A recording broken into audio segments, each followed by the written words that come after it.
G'day fellow howlers, it's Thrasher here, and on today's episode of Fade To Obsidian, they are talking about Golden Sun. So if you haven't read the books, please stop being a fucking pixie and do so.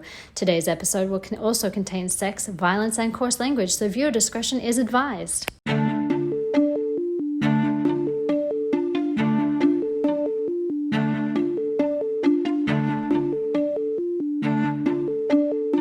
didn't test levels, but they should be the same. Yeah, did you change them? No. Did I change them? No, not on this one. Hello, and welcome to this week's episode of Fade To Obsidian. I am Skipper, joined as always by Crescent, and we get our always favorite guest, Salem. Welcome back, Salem. Lots of pressure. Lots of pressure. This is your third.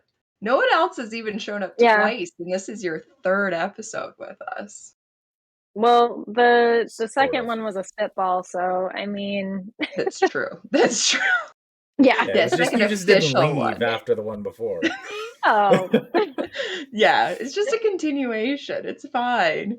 Exactly. Yeah, which we're unfortunately not getting. Nobody's getting a filler episode after Golden Sun. Maybe later on in some of the books we'll get one, but this is all you're getting for the end of Golden Sun. So we'll jump basically right in. What are you drinking though? What are we all drinking? Well, Hydra would be proud of me. I'm drinking my water, so nice. I have to work tomorrow, so no alcohol for me. That is fair. Crescent, what do you have? I've got Ardbeg Ugdal, and I'm drinking those aren't words, but okay. It's Celtic. Okay. It's rude.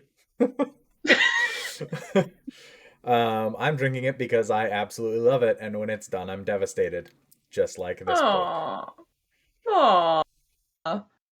I am drinking. I'm back to my 40 Creek Copper Pot, which is what I drank when we did the very first beginning of Red Rising, because we are back in the mines at the end of this one. So felt we're going home. We're going back to my usual classic there. So there you go. Huh. So talking about going home. So these chapters open very dramatically. So we're talking chapters 40 to the end. Yes. And we are dying. Yes. Immediately dying. Stuck in the mud in a star shell. No possibility of getting out besides somehow trying not to cut off your arms. Yeah. And also simultaneously managing to nearly drown yourself. Yeah. I do feel like that was comical.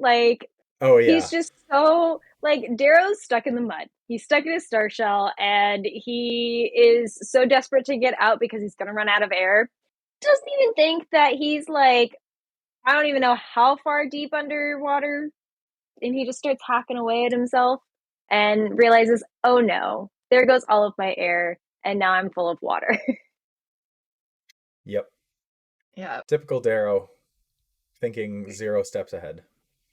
Yes. Need to do it now.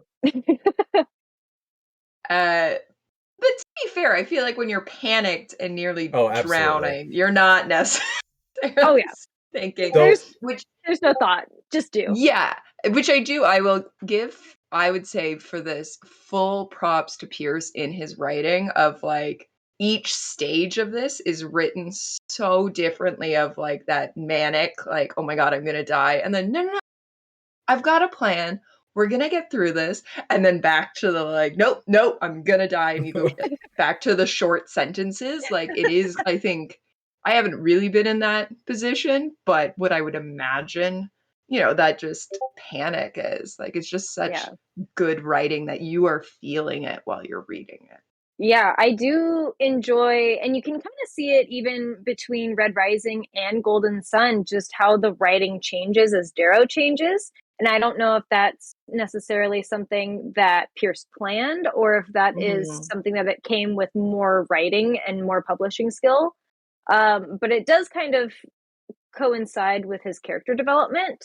But like you said, like I like how he goes and chops up his sentences when Darrow's panicking about something versus when he's really kind of in the moment and reflecting on something. He's very almost poetic in his responses.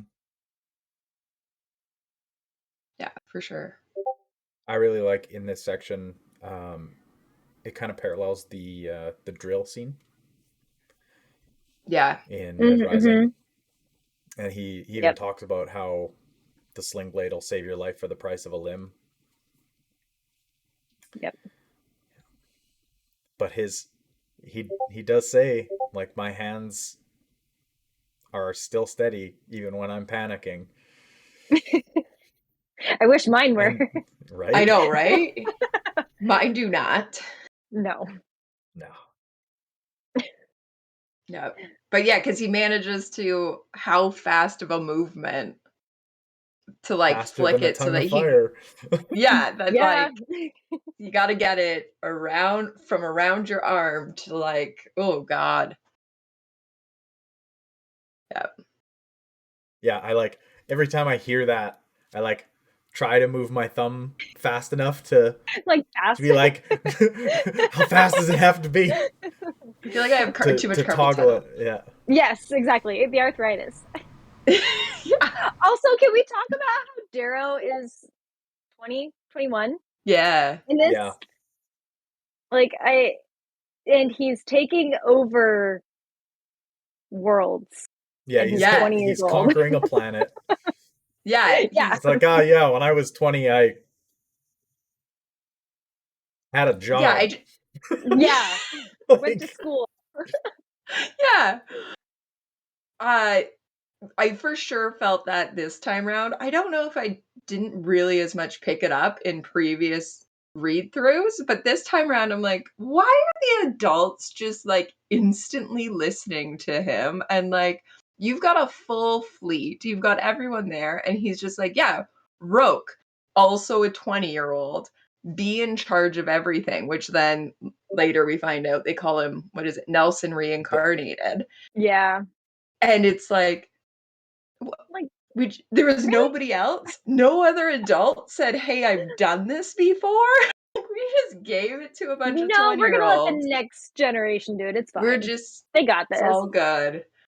Which worked out. Like that's great on their behalf. But yeah, this read around, I think, really reflected to me of like, how old are you? What is happening? What? Okay, you're all children. Yep. Yeah. Yeah. Which then I think also lends itself to some of the relationships that you're like, you know, the more minuscule fighting amongst friends and things like that. You're like, okay, our maturity levels are not 100% there still. Like we are still learning how to late teens, early 20s drama. Yes. Definitely comes through on this in a bigger scale. It's not, you know, the rest of us, I'm just mad at you for whatever. Like, no, you're gonna die or I'll kill you. Like, what is happening? Yeah. Chaos Happening. Well, and that even leads into like the next stuff. So after he gets freed and everything and they're back on the banks, we see like for me a huge portion of this time through that I don't think I focused on again as much previous is Thistle's fight with him about Ragnar having the razor. Yeah. Which very much so coincides with what Severo told Darrow after they realized, like after Severo and him had that conversation about Darrow being a red. And he's like, no, Thistle's not going to agree with anything that you have to say. And it very much so was displayed when Thistle really did not like the fact that Ragnar had a blade. Yeah. And Darrow's even like, she won't follow me after this. And it's like, yep, you're right. Correct. That is exactly what's about to happen. Yeah. Well, so this came up in Out of Context, so I do have a good quote here for it. And this was because we were discussing, like, that's what she stands her ground on, of like, give back the razor, and they've got everything else happening around them. So hold on, let's make sure this goes. Every time I read that, I'm like, ma'am, there's a war on. Ma'am, there's a war on. So not wrong. Like, you have bigger fish to fry, dude. Like, come on. Yeah. Yep. Like, and this is what you're angry about? And also, like, if you push this, you're like really in smashing range.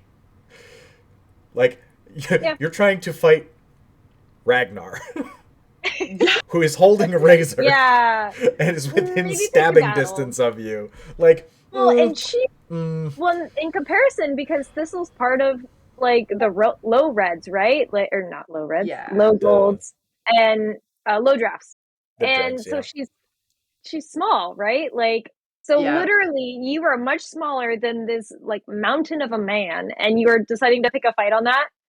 Yeah, I think you need to reevaluate your choices. Yeah, and you're not in pulse armor. You're not in a star shell. No, you're in like basically long underwear. Yeah. And that's when you're gonna, this is kind of the first to fully, like, we've got previous to this a few people questioning, like, what are you doing, Darrow? But I think this is the first time that it's like, you can't do that. Like, I am not standing here letting you, like, do that kind of a thing. Yeah. Which is an interesting turn. Yeah, we have Darrow ask the Telemanus men, like, do you think Ragnar could lead absent a gold? And they're like, what? And then it's like, just breeze by that. But then like, this if one's like, Darrow's gonna have any red flags, like, if he's gonna have any red flags, that's the start. Yeah. Yeah. Oh, for sure. Yeah. But getting on from that, it worked. Well, kind of works out, but we end up directly after that. So we get Ragnar going off and leading, and then them going, and Darrow ends up on the Sovereign ship, which is a fun little. Hell yeah. I totally forgot about that when I was reading it. And then it's just, he's booking it. He's just like sprinting as hard as he can to get to her ship. And he just jumps on and he's there. And he's just there. And he's staring like, I at totally all of the Olympic Knights. Have a plan. Yeah, I think the line is something like, they're not supposed to be in the bay because they're all just out. He's like, I thought they would be further into the ship. Yeah. All right. Yeah. Also, I really like Octavia just being like all over it. He's like, I've got a pulse grenade. And you just go, pilot, roll. It's like, well, no grab boots for Darrow. Yep. Sucks to suck. I am so excited when this becomes a movie or TV show just for that scene. Like, I hope it does it justice of just that, like, the whole world spinning and them all perfectly standing there and Darrow just like in a dryer, like tumble. Like, that's what I'm picturing. I want it to just be like the frame stays exactly how it is and all of them just rotate around and just Darrow just I imagine him as like a pair of socks in my dryer, just like 100%. Yeah, so funny. Just bloody. Though I guess it depends what you've gotten up to.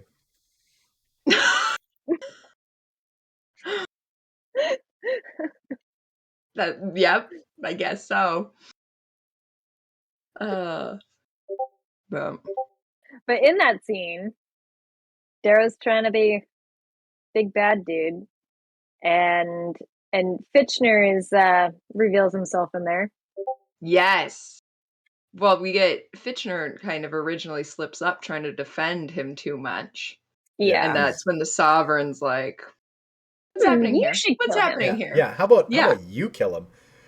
Though honestly, like, kind of works out for him. Yeah. Like, if he hadn't, Aja would have just been like, yeah, yes, and you're toast. Because what the hell is anybody else gonna do? Is Aja? Yeah, exactly. She's too fast for anything. Yeah. So yeah, that's really the only way it ends up working out. I just want to know what Fisher's plan was. Like, he goes and he tells Darrow, like, I've got this. Yeah. He goes and he tells Darrow, and he's like, oh my God, you're not supposed to be here. I got this. What are you doing? But at that point, also, it's like, okay, your plan's done. Like, Darrow's there. What are you going to do? You can't convince Octavia to do anything else. Yeah.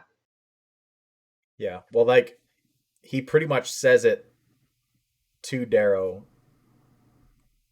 as he's dropping the grenade in the hold and they're dipping. Yeah. So it's like, okay, yeah, well, that's the plan now.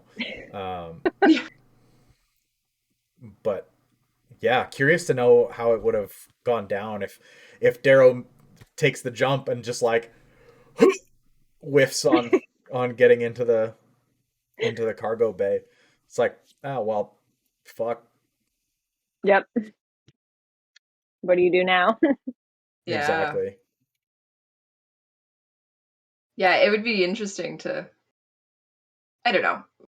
We always say that all of these from different perspectives so that you can know, like, was Fitchner just going to blow up the ship, right? Like, they're all there. That would be the, like, in my mind, who has no tactical or strategic planning of any type. Yeah, that would be cutting the head off. Just blow up you just blow up the ship. They're all there. They're all done. But, like, was there something else? Because I think at some point he negotiates of, like, well, let's capture, like, keep Darrow hostage or kidnap, whatever. But, like, what is that prisoner? That's the word I'm looking for. Is that it? But then obviously you're not going to blow up the ship with Darrow on the ship then. But yeah, it's like, what was that plan that then was drop a grenade and run? Yep. And while I'm falling, reveal like my big secret. Yeah. Yeah. And what a big secret. Yeah. Like, it echoes across the whole beginning section of the trilogy. Like, you go back and you read it and it's like, holy fuck. Just, yeah, that one was that's a big one for me. It was like, wait, what? What the fuck did he just say? Yeah. Well, and that, like, when you first read it too, like, I think I asked this in, like, the question of the day, but, like, did you even pick up on it? Or was this something that just absolutely blindsided you? Oh, for me, I was blindsided. I had no, like, out of everybody that could have been. No. Yeah. Yeah, well, like, and it's like he's been climbing the ladder of the society. Like, he goes from Proctor to Rage Knight. Like, he's just becoming more and more important, which, looking back, it's like, yeah, obviously he would want to do that. But yeah, when you're reading it for the first time, it's just like, okay, like, you don't even think about it. I guess Fitchner's just in it for himself. I mean, he's been shit on his whole life. Like, yeah, I guess so. Did you guys have theories on who you, like, I feel like I just thought that Ares was out there somewhere else, or maybe not even a person and just someone, like, pulling strings kind of a thing. I did not think it was going to be someone he actually knew. I never thought that Ares was, like, an actual person. I thought it was just the group. I thought it was more of, like, this is a group, and Darrow, for some reason, thinks it's one singular person, like, running the show. But I don't think that I ever thought it was one individual person. Mm. Yeah, for me, I didn't really have theories. A lot of the time when I get into a book and I like it enough that, I'm just, like, going to crush through it, I get through it so fast that it's like I don't take time to think through all the things that it might be. It's just like, okay, I'm gonna find out what it is. Yeah. And just I'm such a plot breaker. I have to. Are you? I have to think about it. Yes. I think about stuff all the time. Like, it's the worst when I watch TV shows. Like, literally, I will pick up on all the little things, and then all of a sudden it'll be like halfway through an episode, and I'm like, oh, that's the end of the show. Yeah. Books, I definitely don't. Books, I'm like constantly surprised by plot twists.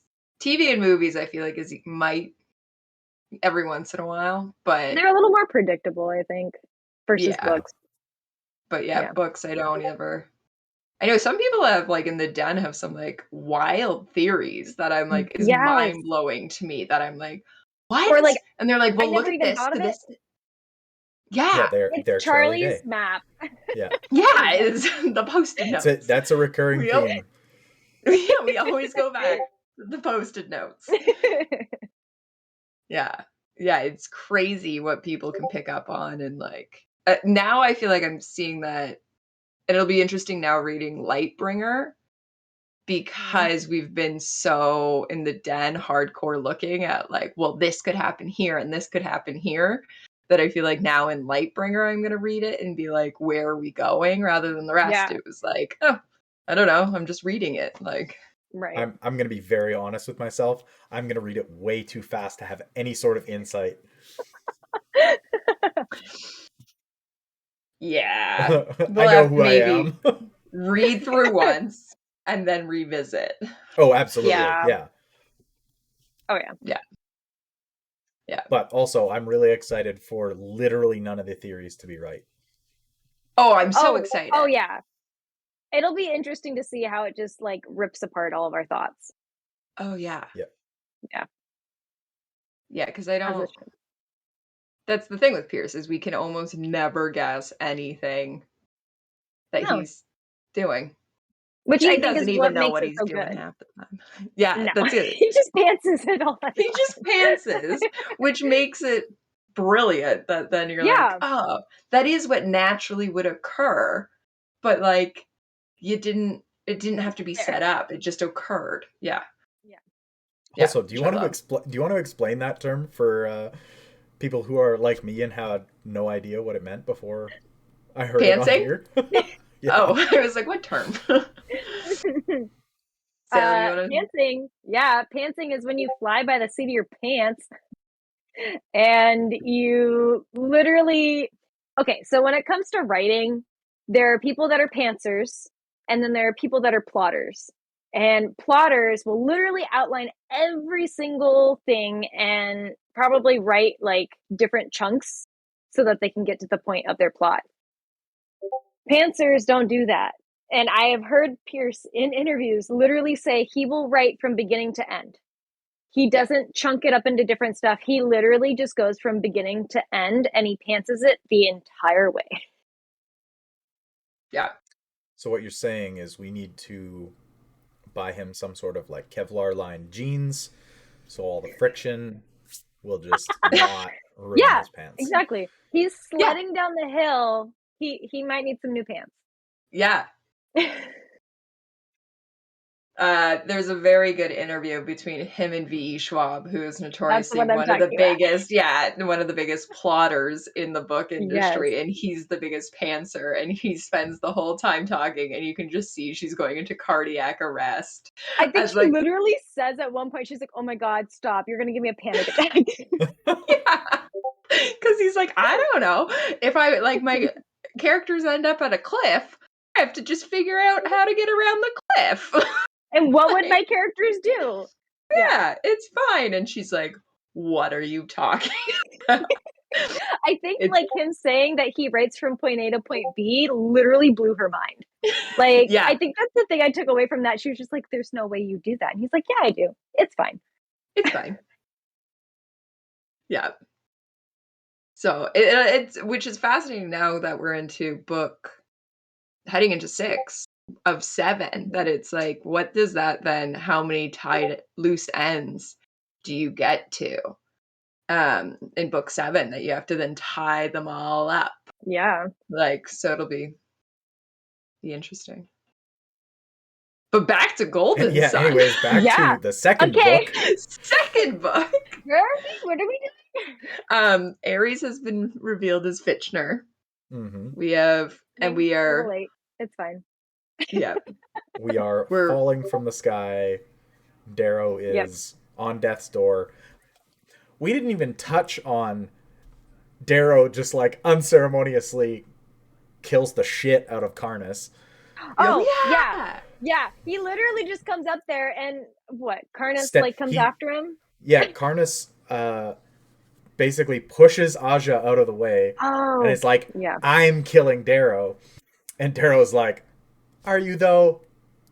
And he stabs him through the gut, pulls his razor through by the sharp end, and then cuts his head off. It's like, okay. Like, why didn't you do that before? Sentences. Yeah. Well, this gets back to, remember Lorne with the Cassius thing, and Lorne was like, could have done him with the Irenicus Folly in 3 moves.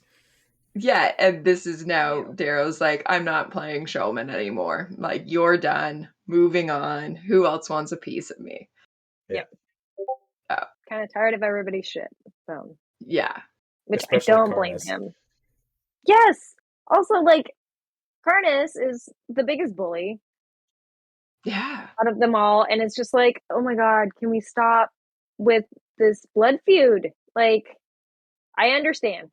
I get it with everything in their family. But like, oh my God, this should be done. Yeah, well, that's the thing too, is like, for Karnas, it's not about Julian. It's not about Cassius. No. It's literally just like, yeah, my family wants you dead, so I'm gonna kill you. And you tried to embarrass me in the institute or in the academy. Yeah. Yeah. Oh, Karnas. Yeah. And then Darrow gets to hit him with the rise so high in mud you lie. Yes. So good. Just absolutely perfect. Yeah. Which is, I think, at the beginning of this part is that quote as well. Like, it brings it back to, because the part's called that's mud. The quote. Yeah. Yep. No, the part is called ruin. Oh, sorry. But then it says rise so high in mud you lie. Yeah. I think the last part was mud. Because it's all about Darrow. The chapter is mud. Yeah. Excuse me. This is the one time I've ever held the book this whole time. Conqueror was last one. But yeah, so you get the quote at the beginning there of ruin. Yeah. But well, okay, because this podcast is about relationships. Moving you want to talk the about next part. Well, no, more of like backtracking a little bit, like okay. The relation. We'll get there. But more of like the relationship between Fitchner and Darrow. Like in that whole scene when Fitchner is very much so like trying to not get Darrow killed. He's sitting there like looking at Darrow, and Darrow kind of notices that he's looking at him almost like longingly. And he just kind of chalks it up to that whole fact of, oh, well, I'm his student. Like, he's not going to want to kill his student. Yeah, I'm his prodigal son. Like, exactly. Yeah. Well, he brings up that, and he brings up Severo as well. Of like, is it because I'm the student, or is it because of Severo? Like, because Severo follows me. But then, when I was reading it this time, is it also more of Fitchner is realizing that Darrow is now put into a predicament of he is leading this rise, and he has put so much into Darrow. Fitchner's put so much into Darrow, but at this point, and Fitchner now may have to watch Darrow die. Yes. So it's almost that moment of, okay, what do I do? How do I make this not happen? I can't handle losing him at this point in the game because I don't have anybody else to replace him. Yeah. Yeah, this is the win or die moment, basically. Yeah. I thought that was kind of an interesting way to tie in all of that emotion that he has, and then lead, like, it was almost like a a little Easter egg for what was about to come and his reveal. Yeah, like really quick foreshadowing. Yeah, foreshadowing. That was.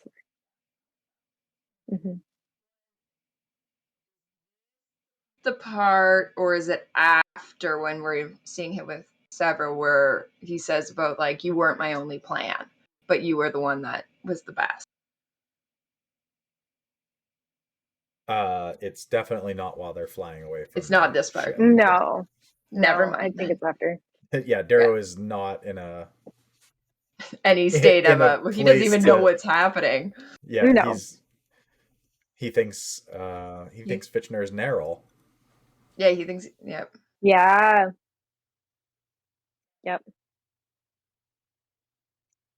As Darrow's losing a lot of blood and he's about ready to just say he's done.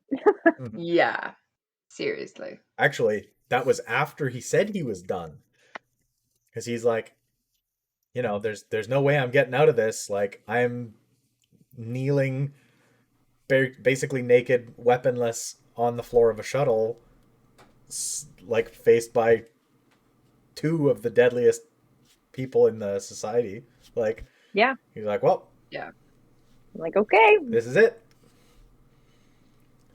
I feel like Darrow does that a lot too, where he just accepts his fate, but then very last second is always just like, no, just kidding, I want to live.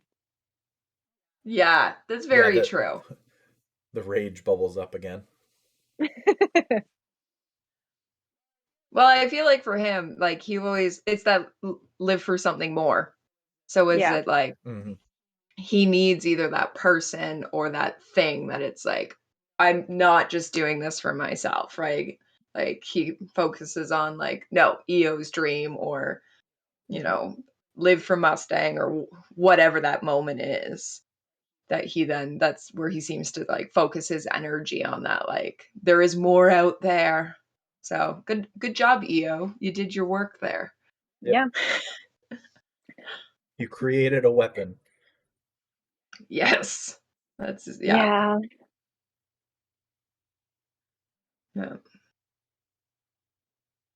Yeah, and then immediately after this, I was gonna say, now can we talk like, about now what do we have? We get the Fade to Obsidian. Yes. It was a little more graphic than just Fade to Obsidian. Yeah. Yeah, well, I mean, it's like definitely more than it had been. Yeah. Yes. Yeah, that's more of what I mean. Like, it wasn't, like you said, two teenagers groping in the garden. Yeah. It was like some real shit. Yeah. And then we still got Fade to Black. Still, yeah. But even, I don't know, I just like, you know, he wakes up and she's just curled around. And I like that she tries to pretend that it was a mistake. That she's like, I fell asleep. I must have fallen asleep. On the bed. On my bed. She's like, oh yeah, I fell asleep in the chair. Yeah. Okay, honey. But yeah, and we get the really cute, like, stay, where he finally says stay. Yeah, where literally, like, she was begging him to let her in. And in that moment, I think it was when he was in the mud, he literally was going over things where he's like, I made a mistake. I really should have let her in. I shouldn't do this ever again if I live. And I think finally he has that moment of realization of how much she actually means to him. Yeah. And then in that moment where she's about to go, he finally just asks her to stay. And I think as readers, we all just had that moment of relief. Yes. Like, good job, Darrow. You finally, did the you thing. Absolute moron. Only took a book and a half. Seriously. Yeah. Well, and this time he wasn't looking at his hands, so he put the other loves of his life out of his brain. Yeah. They were probably wrapped in bandages, so he couldn't see him at all. Actually, for sure they were. At least one of them, because he pulled the razor out of Karnas by the sharp end. That's true. All right, one down. That's it. So he just needs to be distracted away from his hands enough to focus on the pretty girl. Got it. Okay, cool. I don't know, like, bed versus I mean, this is also Darrow we're talking about, so. Yeah. But and then we do. So the interesting thing to me, though, in this whole thing is, so in this, she kind of fills him in on what's happening, where things are, and like, my thing is, for where this all chapter ends, who's been in the room? So we've learned that Severo pretty much never leaves. Yeah. Mustang's almost always there, and Roke's almost always there. That Roke's been sitting there a whole bunch, which is huge. Right. Which we can focus on that in a second, but that, when they then end up fading to Obsidian, nobody locks the door. Like, to me, I'm like, all these people have just been in and out, and the two of you are just so confident. Like, that's the thing to me, that, like, reading it through this time, I was like, you just keep talking about everybody coming in and out of this room, and we're just, okay, you're confident in yourself, and I like it. I mean, have you not done that, though? I feel like I'm very, like... Anyway. Sometimes you just gotta get it done. Yeah. They know. They all know what's happening. That's true. Yeah. Like, okay, if you think about, like, if you ever lived with friends in college and any of you ever brought somebody over, you all know what is happening. Yes, that is fair. That it is just like, don't. Just don't. Now is not the time. Yeah. But yeah, it was just funny to me that I'm like, did you not think that at any moment someone's walking in? Nope. Well, and then you think about, like, you hear these stories about people getting it on in the hospital and their heart rate monitor going off. And the nurses all come rushing in. It's like, oh. Darrow can control his heart. What does it sit at? He's fine. Do you think he's going to control his heart when he's doing the dirty? Like, no. With the Mustang? With Mustang. Come on. Thinking about his hands. He's thinking about Mustang. Yeah. Fair enough. So I think that would be hilarious. Just the heart rate monitors all start going off and people come rushing in. It's like, oh. Like, no. I mean, like, guys. Yeah, it took you long enough, but... At least put a sock on the door. Yeah. Or a bridle.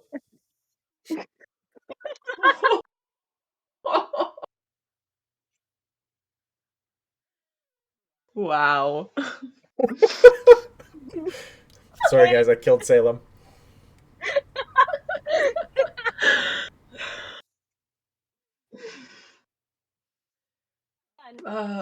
Yep. Podcast over. Good job. That was Fade to Obsidian.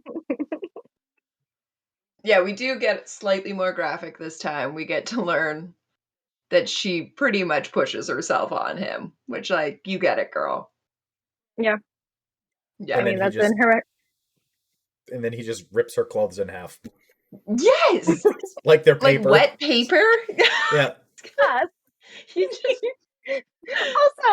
Also, how mad would you be if somebody, like, without any warning, just ripped your clothes off? I know. Like, excuse me. I liked that Depends shirt. on the context. Exactly. Yeah, what is she wearing? That's it. Maybe she's just in, like, kicking around in whatever t-shirt she wanted to wear that day. But, like, yeah, like, she stole a pair of scrubs depending on what it is, because her clothes were dirty. So maybe that would make sense. They would be like paper. Yeah. Who knows? Yeah. But yeah, depending on the shirt, I'd be mad. I'm like, I wanted to wear that again. Yeah. It can come up over my head. Like, there's other ways.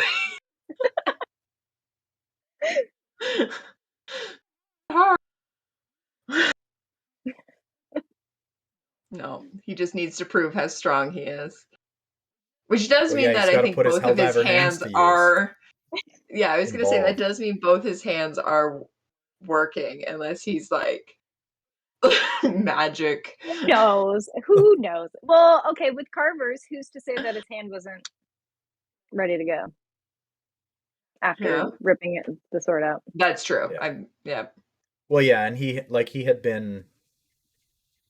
It was like a week, in a coma for like a week. Yeah. Yeah. We got the chapter we were all waiting for. Yeah. So this is an interesting thing that Pierce has said this is not their first time. He claims they have had sex between the Institute and the Academy. Oh, yeah. But it doesn't read that way to me. Because he says something about how he has been waiting for this pretty much since EO. But is that just because you get the true passion and they haven't had, like, probably deep dive into... Probably. I mean, it could be, because who's to say what happened at the Institute? Like, there was a fade to black moment there. Mm-hmm. But, I mean, who's to say that wasn't the only time? Yeah. And, because they were together between the Institute and the Academy. And that's where Pierce has said that that's when they've had sex, is between which would the make two. sense. Yes, which would totally make sense, because because Darrow gifted her the horse ring. Yeah. Before he went to the Academy. So I would not be surprised. And I think that's probably why it hurts so much for them to almost break all contact. Like, he probably figured she was going to be waiting for him, and she had her own plan, and then, like, devoted herself to Cassius. Yeah. But also, like, that's where I feel like this is weird. And maybe it's more of a point of view from Darrow that maybe Mustang wasn't completely, like, upfront about saying, hey, we're done. I have these things I have to do.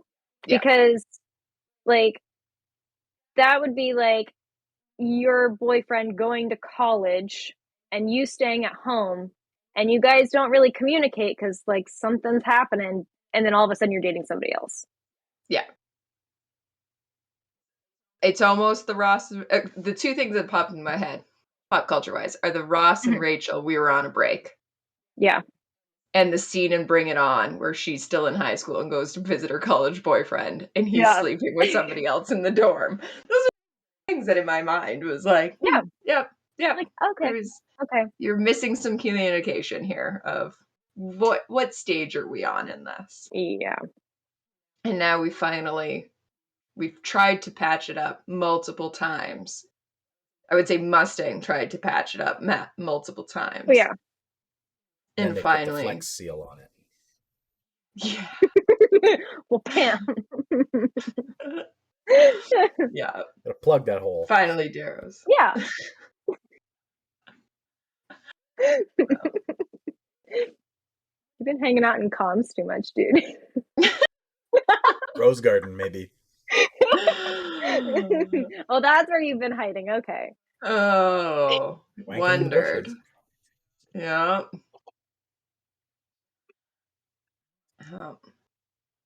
Well, we get to go directly from that. Then they from Mustang walk to out. Rogue. Yeah. Oh. Yeah. Which, like, has a whole bunch of them kicking around, because we get the Carpenter joke, in which, like, they're all there. Yeah. Yeah. How are we feeling about Rogue right now? Okay. I gotta give it to Rogue on this one. That joke is solid. You are Daxo on this, aren't you? Yep. Okay, he just I absolutely dies. Forgot about this joke. So literally, I was yelling at the book, like, waiting for him to, like, reveal what it was. Krista, do you want to just read the joke?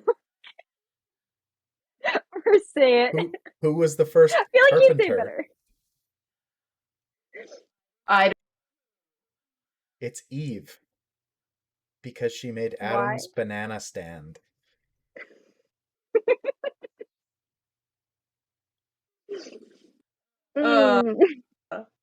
I won't lie, I was behind in my reading for the den, and so I think it somehow, I don't know if it was one of your questions, but, like, I ended up, or somebody answered or something, but it came up in the read along, and I was like, I forget this joke. Like, never mind the fact that it's a complete part of the chapter. Like, I forgot it. So I Googled it and ruined it for myself ahead of time, because, like, there's, like, a whole Reddit devoted to that joke. But Yeah, because I was like, what are they on about? I don't remember a carpenter joke. And like, I was like, I really appreciate the fact that everybody's like, no, Roke sucks too much for this joke to be funny.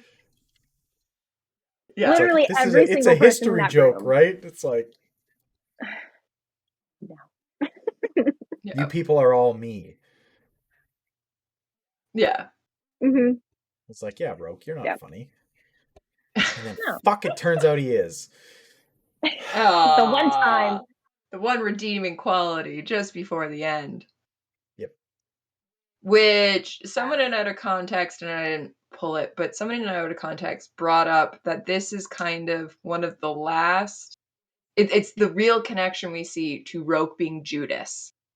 That you can go through the books and like see like the kiss on each cheek, like he goes through, and then this joke has them saying like, "Is it Jesus?" Which really like almost drives home like there is biblical imagery in all of this, and he is Judas, which we don't quite see yet, but we get the conversation, which it's very clear how upset with Darrow he is, and that like their relationship is pretty much done. Yeah. Yeah. Which makes me kind of curious as to, because Mustang does say that Roke does go and see him quite a bit while he's unconscious. It just makes me wonder what his motive was. Like, why, if you are so frustrated with this person, why are you going to see them? Like, yeah, maybe. Yeah. But yeah, no, you bring up a good point of, well, and we talked about on a like on the Tactus podcast of like, why was Roke so devoted to Tactus when he watched him screw them all over? Right. And then, right? Like, so it's almost like Roke he needs a therapist. Yeah. I would say to process some emotions because he doesn't seem to naturally understand. But I think he's the kind of person that doesn't think he needs a therapist. Oh, he 100% would like, no, I am fine. Yeah. I have no childhood trauma. I am okay. But he clearly he fights with his own emotions through a lot of this and like not understanding. Like, yeah, you end up taking the side of your girlfriend's killer. You end up like Tactus screwed you all over, and then you're more remorseful for that than any like it just yeah. I feel like there's a lot of weird mixed emotions in there, even just with the fact that like Darrow pushed him away and everything, but he's so, I don't know how to put it. So I think probably one of the bigger parts that was a little intriguing for me, I can't remember if it was in this portion, this last quarter, or the quarter before this, when they meet with the Telemanuses and they're all upset that Victra's there. And they're all trying to be like, Victra shouldn't be here in this room. We don't trust her. Her family sucks, pretty much. But then Roke literally kind of chimes in and he's like, well, I'm here, but all of my family is notorious liars. Like, why do you trust me? And then you really start to kind of question, why was Roke even in House Mars? Yeah.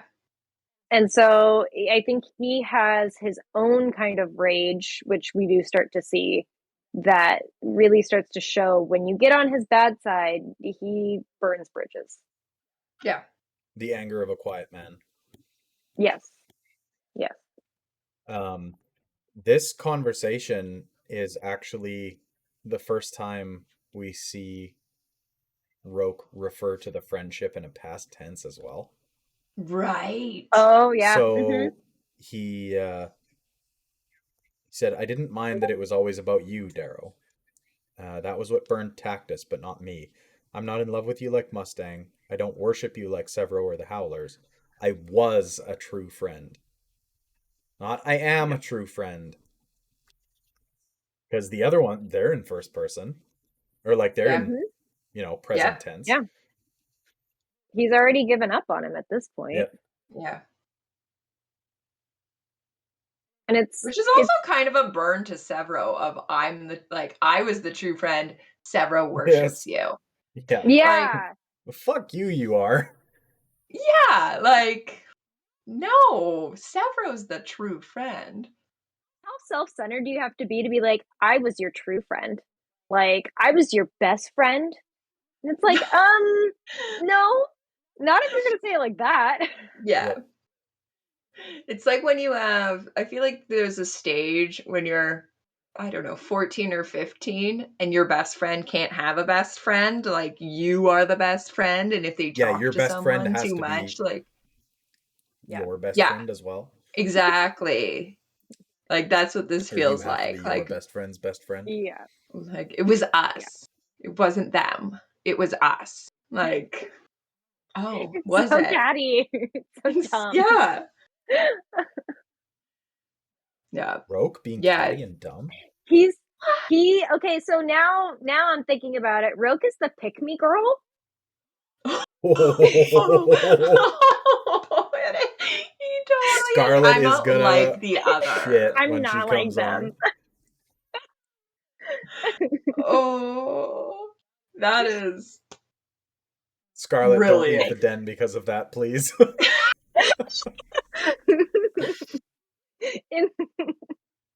wow. Wow. Yeah. No, but you're not wrong. Not wrong. Yeah. Like, I say it and I realize I'm not wrong. And it's sad. Like, it's also sad in the regard that Roke has tried so hard to be Darrow's friend, but Darrow just keeps pushing him away.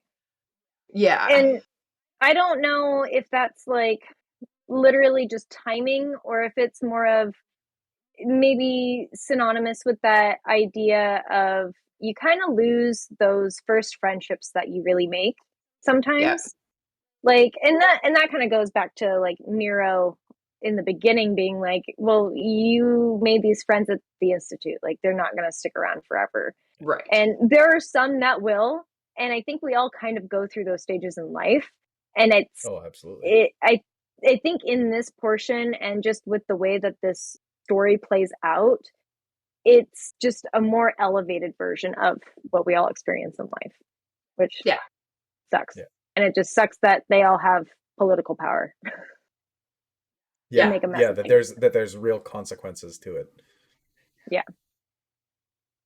Yeah, that they, can launch an armada against each other if they wish. Because they're mad.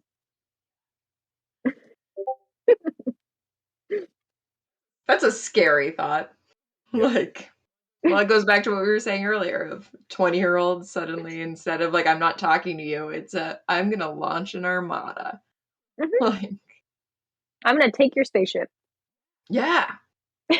And if it's Roke, there's not much you can do to stop him. No. He's good Nelson reincarnate. Ugh. Though, to be fair, never mind. We're cutting out what I just said because that is going to be Morning Stars. Would someone write that down for when I remember it later? Okay. I'm writing that one down. Anyway. You need to write that down, dude. Yeah, I was going to say, I have paper right here, but that one's on you. Yeah. Hold on. Let's just say, so I went to Nelson High School, so I know a little bit too much about Nelson, and that now, thinking about it, is foreshadowing. Yeah. Yeah. I guess I wouldn't have thought about that. There's so much foreshadowing in all of this. There's so much. Like, dude, I think that's the thing that I really like about this reread is I'm really picking up on it this time because I'm looking for questions to ask for question of the day. And it's killing me to not ask these questions about foreshadowing because I know what's going to come. I can't wait for our full spoilers reread after. It's going to be so good. Oh my god. Well, you saw the reel I had to put up for this week's Out of Context where they they could not. Yeah, well, you got the DM of like, I cannot control them anymore because they just, every single thing was like, well, in this and in this. And we had someone in the out of context that has not read past Morningstar. So it was really a like, wait, who? do brackets. Oh, yeah, she did talk about that. Okay. Yeah, so they were good about, but it's because I just kept going, no, and they at least were good. Most of them would moderate the other ones of like, oh, but because this is the end of Golden Sun, then you can spoil just a little bit gets into Morningstar, and I was like, that's a different book, guys. That's not 2 chapters later. It's a different book. Like, we're not. So yeah, it's a difficult thing to try and read all of these when we have so much information in our heads that like, yeah. I'm excited for us to just come on and go, okay, so we're gonna talk about it. let me tell you about Lord Nelson. Yeah. But back to Roke. Yeah. So okay. Yeah. So we're just gonna cut that whole section, right? Yeah, we can get rid of all of it. Good.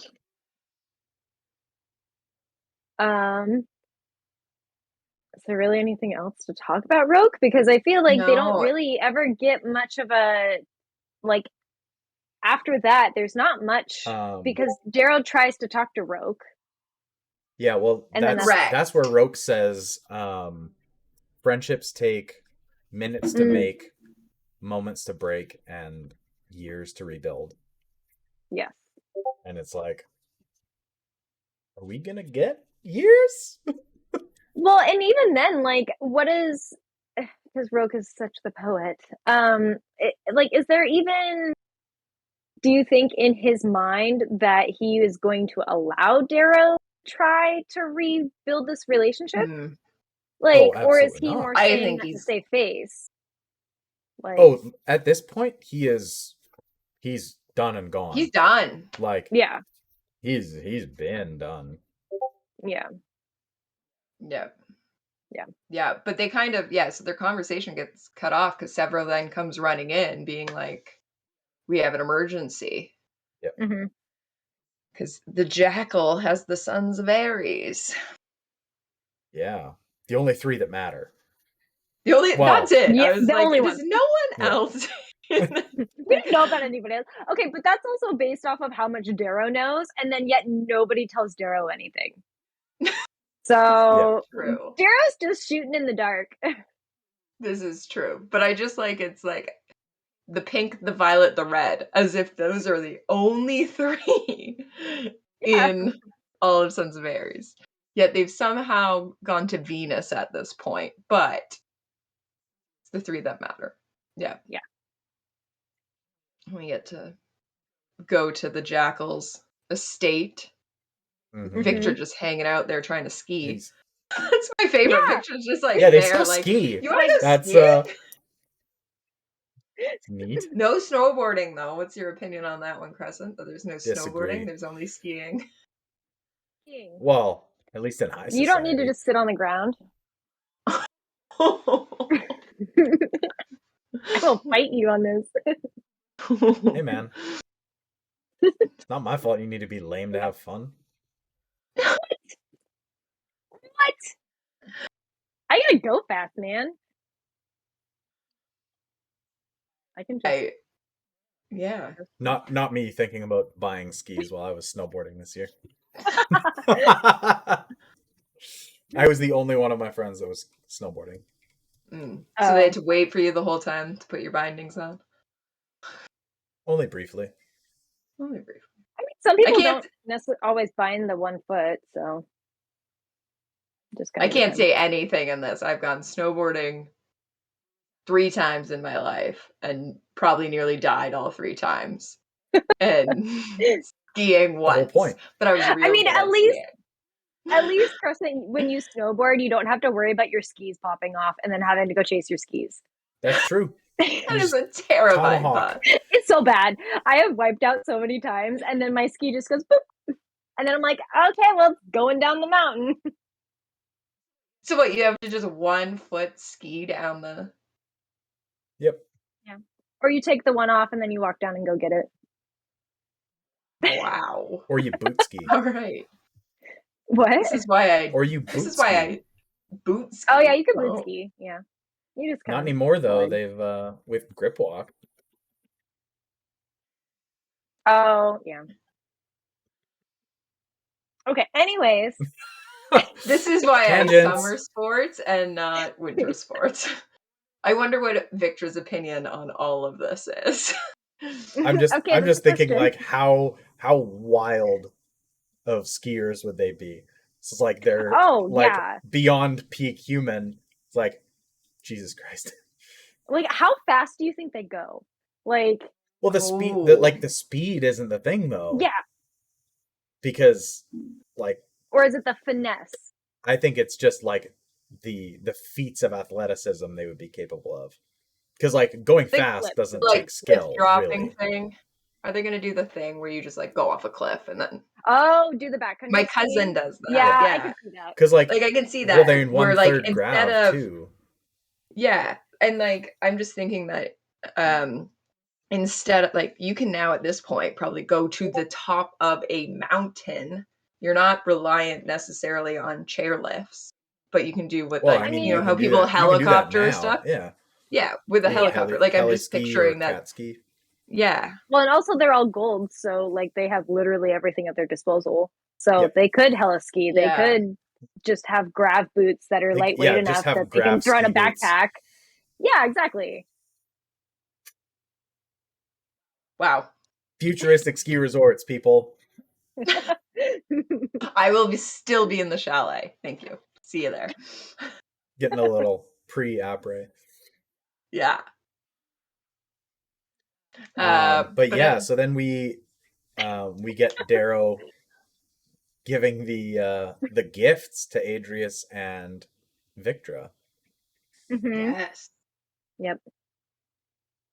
I forget And what the jackal gets. He gets a jackal standard.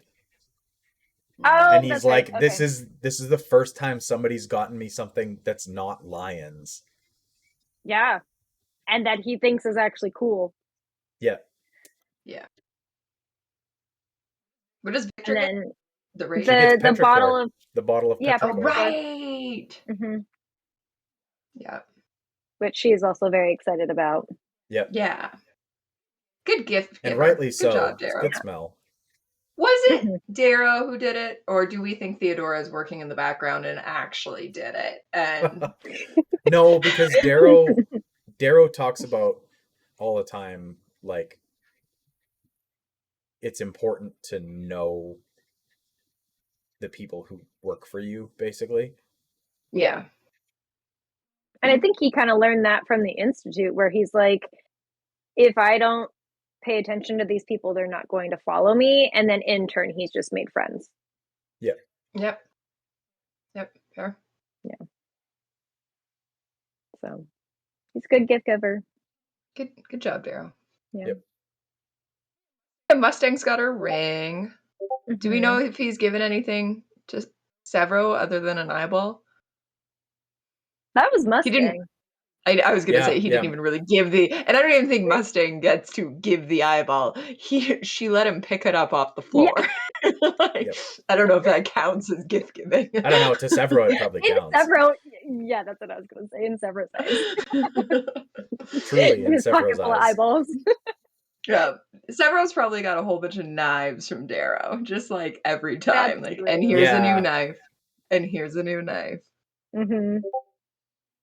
He probably has like given him so many little wolf knickknacks that he's just put on a shelf somewhere.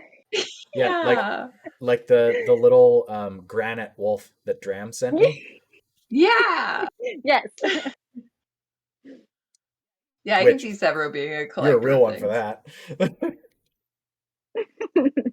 I don't even know if Dram watches this, but shout out anyway. Didn't it get stuck in customs twice trying to get to you? No, UPS just said they couldn't deliver it to me. Or FedEx. FedEx said, like, oh yeah, we won't deliver, like, we can't deliver that. And we were talking. It's how did you get it? She sent it UPS, And she's like, do you live like out in the boonies somewhere? And I'm like, no, I live in the biggest city in my province. And I used to work for FedEx in my city. It's like... That's probably why. They're like, oh, it's they you. banned him. You don't get your packages. Fuck that guy. I was going to make a snide joke about how you are the most like underpopulated province, but you're still... You're not wrong. Well, PEI, just an asshole. And then you guys. Yeah. And from Toronto, we're just assholes. It's fine. Anyway, back to Darrow's gift giving. Yeah, so we get Canadian gifts. Darrow did some good gift giving yeah. to people. And then literally every single person has warned Darrow not to make friends with the jackal. Literally everybody. And what is he doing? He's giving the jackal gifts. Yep. Like, which, at this point, like, do we think... you can, I mean, it's kind of shitty, but you can give gifts to somebody without like actually having them be your friend. Oh, totally. And you can give a really good gift without somebody being your friend. True. It's like a... But like, unfortunately, a really good manipulation tactic. Emotional manipulation. We know my opinion. Yeah. But it's not like the point is like he's doing that to try and get on the jackal's good side, or does he actually think like, oh, maybe they're all wrong? Yeah, because we don't know whether or not at this point he is still trusting the jackal to full capacity, or if it's or has he ever? Yeah, well, like he tells the Telemanises, like, you know, I don't trust him, and then he tells Mustang, like, I don't trust him. She's like, no, you don't need him. Yeah. Like, he's going to do some shit. Yeah. And that's, I think, the difference is Mustang's like, don't even tell him anything. Like, don't keep him around, essentially, is what he really needs to hear. It's not like, don't trust rude. Him. It's don't let him in the room. Yeah. And I think that is all chalked up to... Yeah. Well, and I think that's all chalked up to, like, Darrow just not paying attention enough, and people just need to be blunt to him, and nobody's blunt to him about anything. Yeah. Yep. Yeah, that's the only reason he knows that Victra's into him. Yeah. Well, and at the same time, like, is Darrow even going to listen to you if you tell him not to do? He's like Ransom trying to go to bed. You have to use reverse psychology. Shout out to Ransom on this one. Everybody's getting out my water. Ransom, go to bed.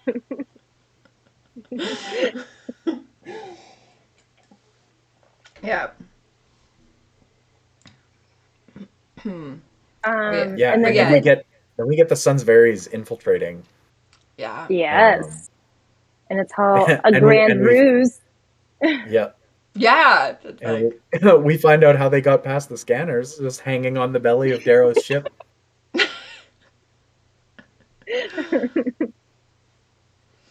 And like, honestly, pretty convincing. Yeah. Like, pretty convincing ruse, I would say. Oh, yeah. Well, and like, when Darrow just literally takes out one of the dudes, he's just like trying to pretend to protect all of the people in the room from whatever's happening. Yeah. And he just like, no, I'll convince you. It's fine. And then really he's just in on the whole big plan. The whole thing. The whole time. Yeah. Yeah. Which then we get the beautiful, we get Dancer is back. Mm-hmm. Dancer's not dead. Dancer's not dead. Alive. We get a good hug from Dancer. Mickey We did know that Dancer wasn't dead. We did know that because he's who went to the Whisper Gem. Severo. Yes, that's true. Okay. But we finally get to actually see him. Mm-hmm. See him, yeah. We get Mickey. We get the reunion, yeah. Yeah. We get Mickey being very finally apologetic of, you know, I'm sorry for what I did to everybody. We don't see Evie, do we? I don't think so. I think they said she's on a mission somewhere. Or she's somewhere else. Yeah. We don't see her. Yeah, because it's only guys in the room. Because Severo says, let's tell sexist jokes. Yeah, so then we don't have Harmony there as well either. Yeah. But do we think, because it said that there was the violet, the red, and the pink, so we assume that it was Harmony and Evie, do we not? It was Harmony, Evie, and Mickey. Mm-hmm. So who do you think's... Oh, wow, we can get to... Never mind, I'll ask this question at the end. Yeah. I'll ask this question at the end. But yeah, but we don't see the two girls. We only see... Mm-hmm. Yeah. Yeah. Yep. The other thing too is like Darrow, I think he's kind of consciously trying to bring people closer. Mm-hmm.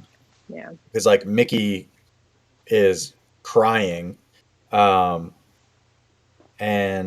he's like, I tried to warn you when you came to us on Luna. I wanted to say to run, but she would have killed me if I said any more. I was afraid you would believe her over me. And he was like, I would have believed you, Mickey. And I think that's him consciously being like, you know, I gotta start letting people in. Yeah. Yeah. I think after he had that near-death experience, he's realized that that's the way he's going is not the way to go. Yeah. Yeah. Well, yeah, because at this point, he's lived a very lonely life for the last 4 years. Like, as much as Severo is around, he only told Severo his big secret, let's say 2 or 3 months ago at this point. And even then, he didn't tell him. No. That's it. It got told for him. Yeah. Yeah, he's only and he told Ragnar, but that's it. Yeah, like, it's a very lonely existence that you're not... And I think when he sees Dancer, he and Mickey and everybody, he just has that sense of relief too, where he's just like, oh my God, I have people again that actually know who I am and what I am. Yeah. Yeah. So, I just read quote, and where'd it go? So yeah, he has his little interaction with Mickey. He has, you know, hugged Dancer till his back cracks. And he says, "This is the man I'd rather be, not constantly on guard, not lying through my teeth." Mm-hmm. Which, at that point, he decides that he wants to tell Mustang. Yeah. Yeah, because pretty much everybody in the scene is like, the fuck? Yeah. The fuck you are? Like, you've already got her. Like, she's in love with you. You absolute fuck.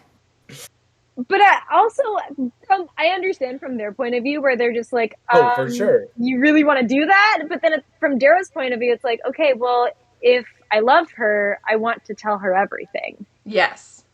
And so I get both sides where you're just like, oh my God, don't tell her now.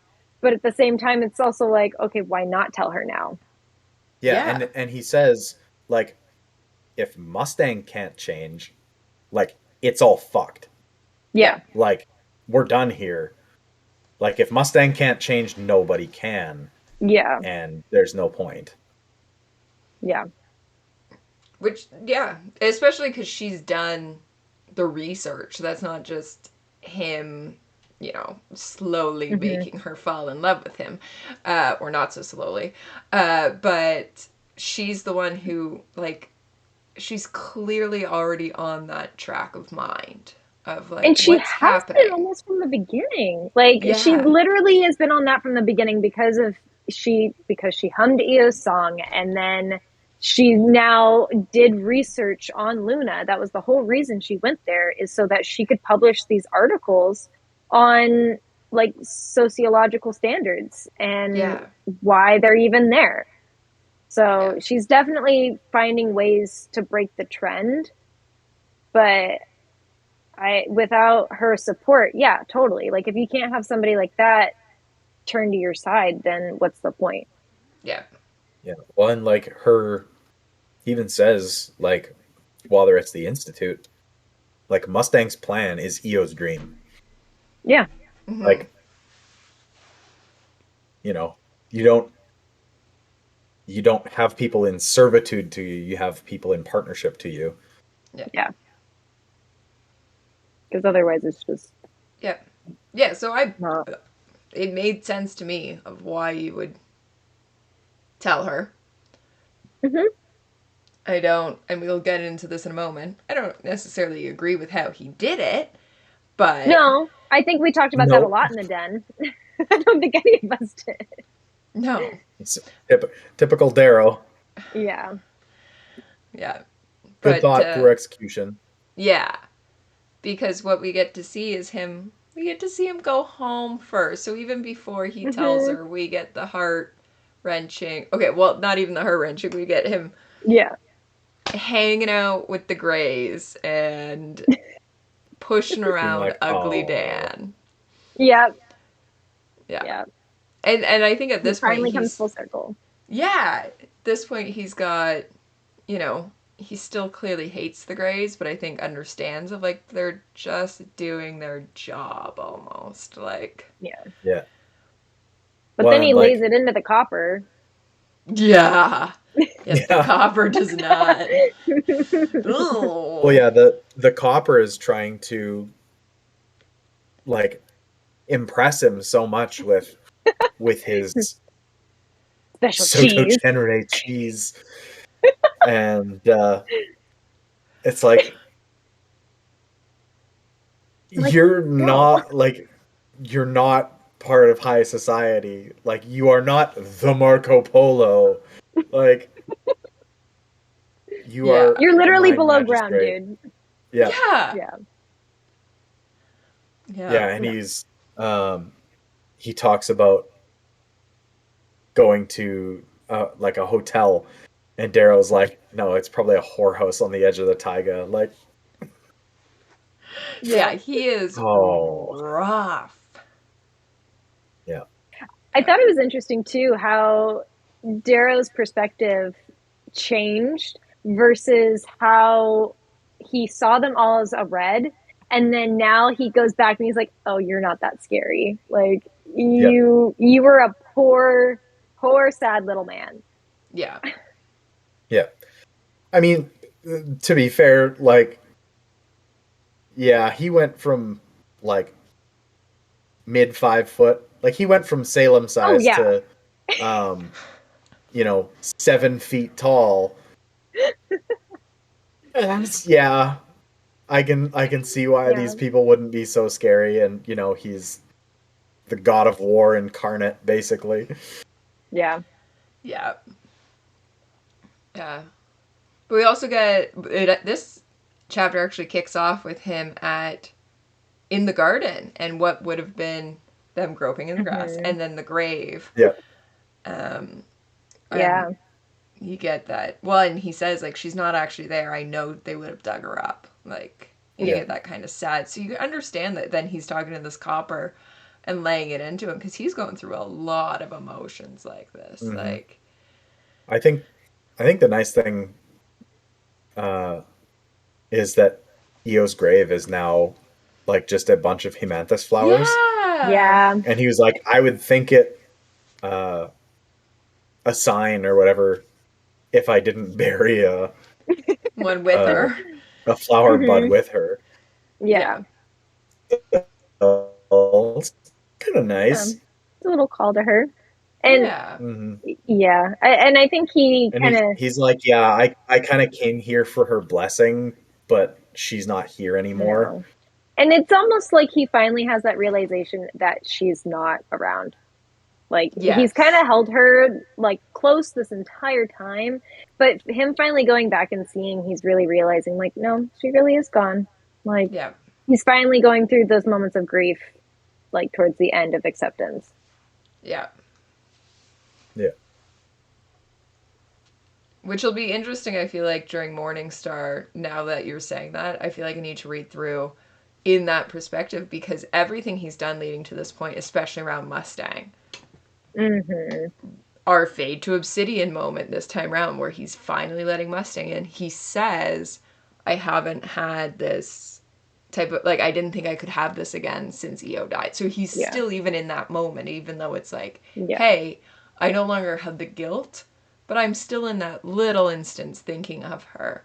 It'll be interesting to read through Morningstar and go, is he still thinking that, or can he now have a relationship? If they have a relationship in Morningstar. If Darrow's alive. If Darrow's alive after Golden Sun, who knows what's happening? But is he still reflecting back? If he's alive, and if he has a different girlfriend, who knows? Who knows who he's with? Maybe it's Victra. Who knows?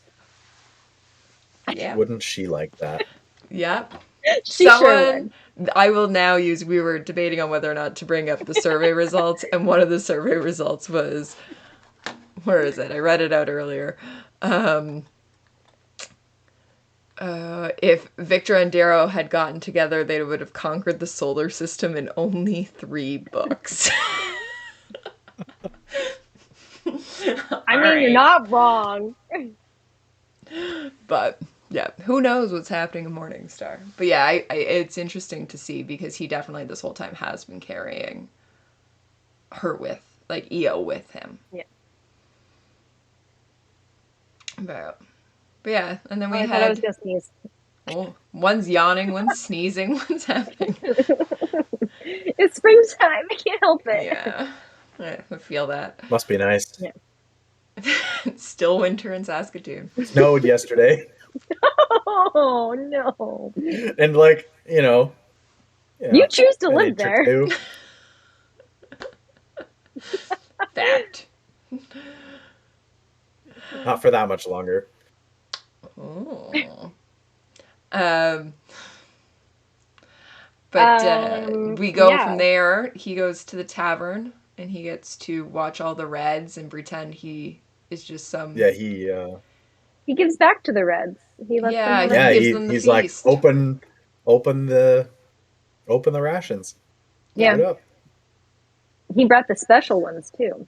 Yeah. Like, he brought the good stuff. He brought the good stuff. Which, when I was reading it, like, that was kind of odd to think about, that these Reds probably have not had some of the things that he brought. Oh, like, okay. I thought you were going to say something else. Especially the ones that aren't Gamma. Yeah. Yeah. Well, I mean, even then, it kind of sounded like he was bringing stuff that maybe none of them had, like, different kinds of sweets. And, it, like, how, like, just in the grand scheme of things, like, for me, I am such a person that likes flavor. If I were then to have something like that and then have to go back to the same food every day, I would be so upset.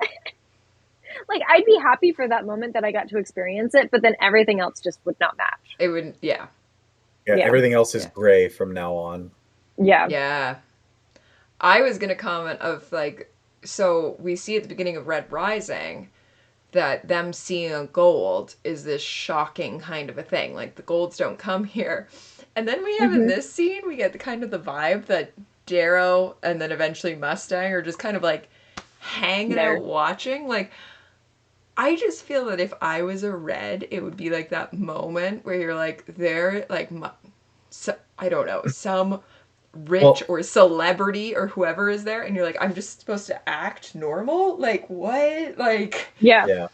Well, I mean, Darrow isn't like there, right? No. Like, he's sitting up in the can, kind of like watching this go on.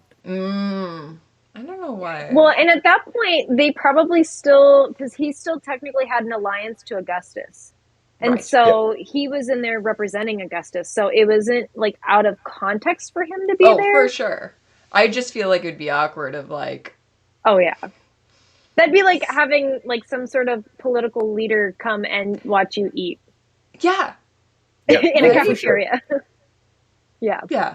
Yeah, like, don't get me wrong. It's weird. It's weird. But he's also not, like, sitting there like this, just, like, watching. He's sitting, like, way above so nobody can see him watching. That puts a better perspective on it. Yeah. Because I just I don't know why I missed that point, and I read it, and I was like, you're just... okay, like just hanging out. The other thing for me that's kind of weird is like, is nobody asking questions like, why are you taking a feast to this one random mine? Well, Mustang's the one who is like, why are we here? Yeah, when she comes back in the picture. Yeah, and his response is, oh, this is the mine where the girl sang the song.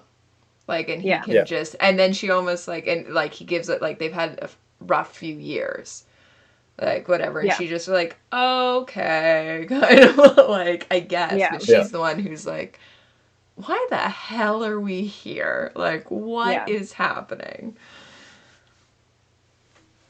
Which then takes us to why they were there.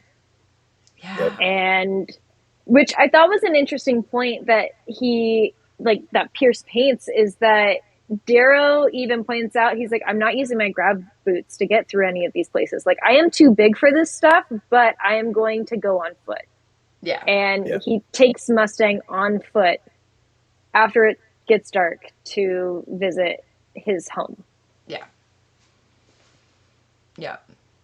But then she never gets to go inside because he just hands her a hollow cube and says, this is everything. And she gets to go through it on her own. She could have gone inside. She could have. It's not she doesn't get to. She chooses not to. Okay, yes, but why would you? But why would you? Yeah. Okay, there's a lot of stuff happening with this, though. I super agree with you, but it's not she doesn't get to. Yes. She just doesn't. You are correct. Okay, at that point, too, like, a few things would be going through everything that's happening. She literally just watched all of this happen on a holo cube, and then she realizes where they are and realizes that this is his home. Me personally, as a person, like, it might be different for other people. I would realize, oh my God, he hasn't seen his family since this happened. I'm going to give them space. Yeah. Don't invite me in. I don't know your family. You haven't had this reunion in almost 4 years. Like, I don't want to be a part of it. Yeah. As much as like, not even like the reunion, but like, quite frankly, if it's like how much just hit her, and then like you expect me, instead of having a conversation about that, to go meet your mom. Like, can we at least have a conversation in between me meeting your mom? Yeah, that's a really poor way to handle that. And it's like, before he even gives her the hollow cube, it's like he says, like, she can feel what's coming. Yeah, she's smart. And then he gives her the hollow cube, and it's like, deuces.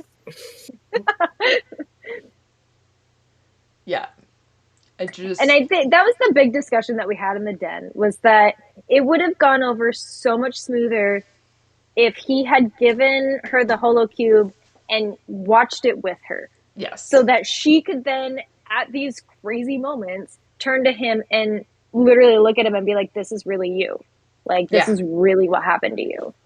Yeah. But yet she has to do it all on her own. And then, process those emotions.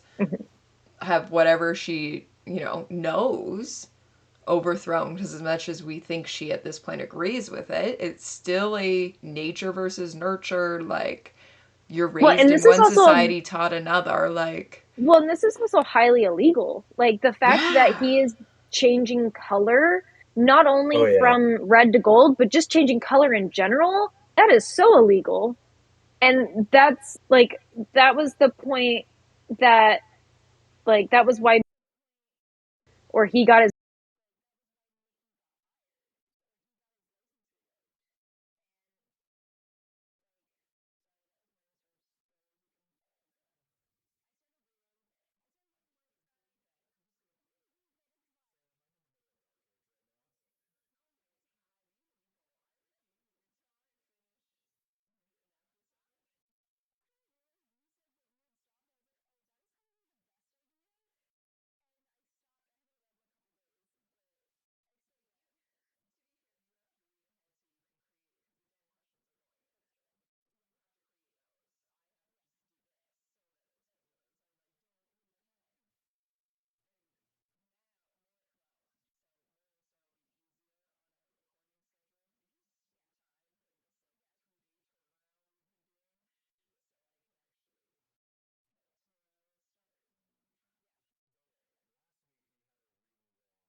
We stand Mom. Yana Olekos. Yes. We stand. Mama knows best.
Just like that. We had a whole out of context where we just kept going on about how she's the best. Yeah. Oh yeah. But yeah, that's it. She has to go take the kettle off the stove because it's Yeah, gonna start boiling screaming. over. Like, and that was like, even in that moment, I was just like, oh my god, just kettle off, like, dude. There's Or other like, people in I was this sitting house. there waiting for Darrow to just like reach over because, of course, now he's huge. Like, I can imagine he just reaches across the kitchen to take it off, and you're just like, Darrow, just do something. Like, it's not that hard. Yeah. And then I just think it's adorable of like he can't fit in the chair, so they end up sitting on the ground. Yeah, and she's like, "You got a problem with the chairs?" And he says, "No, I think they have a problem with me." Like, Not wrong, not wrong. I think, like when he's letting her kind of deal with the kettle and not doing it himself, I think he's kind of just like, basically like, don't make any sudden movements. Yeah. Like, doesn't want to scare her. Yeah. Because, like, obviously he could just be lightning fast Darrow, as always. Totally. Yeah. I don't think it would phase her. Like, Yeah. I think also in that moment, I don't think so either, but no. Well, and also I don't think a lot scares her in the first place. mm-hmm. But he also realizes how fragile she is now, and how she's had a stroke. She's had a stroke. Yeah. And he's really seeing her for the person that she is. And I think that also got me in the feels, because I'm starting to realize that now, just as a person, like how my parents are aging. Yeah. And it's kind of that sad moment of, oh, okay, this is really kind of hitting home. Yeah. Yeah. Yeah. First, he's getting kind of the realizing your parent is a human. Yeah. Like as a person. Yes. And seeing how age is taking its toll on her. Yeah. So he's kind of getting the double whammy on this one. Mm-hmm. Yeah. Darrow likes to think he doesn't have emotions, but he very much so has lots of emotions. He has so many emotions. Yep. Yeah. But yeah, it's just, I think, the sweetest. We get what's happening in Lake Hose. We get everything. Moment. But yeah. Yeah. Just the two of them. Which we do find out Nerl is missing. Nerl and Lauren died in the deep mines. Sorry, yes, died. Yeah. But she doesn't think that they did. Yeah. Yeah. We find that Kieran is now with Dio. Yeah. Reuse out of context. No. We tried to. Oh no! Or is it? Oh, it's his sister, right? Liana. No. What? This is a conversation that doesn't happen now. Hey, Skipper of the Future here. So, number one, the gas lit me. This conversation does happen in Golden Sun. This is why I only read the parts at a time. Thank you very much. Secondly, apologies for all the audio issues and Crescent's Discord notifications. Yep. Thank you. We just see kids come downstairs. Oh, sorry. No, Kieran and Dio. Yeah. This is this. Because the kids come down. No, the kids come down, but I don't think she says who they are. No. Oh. I just got to the point in Morningstar where he goes and he sees Dio for the first time and then realizes that they just had a baby. Oh.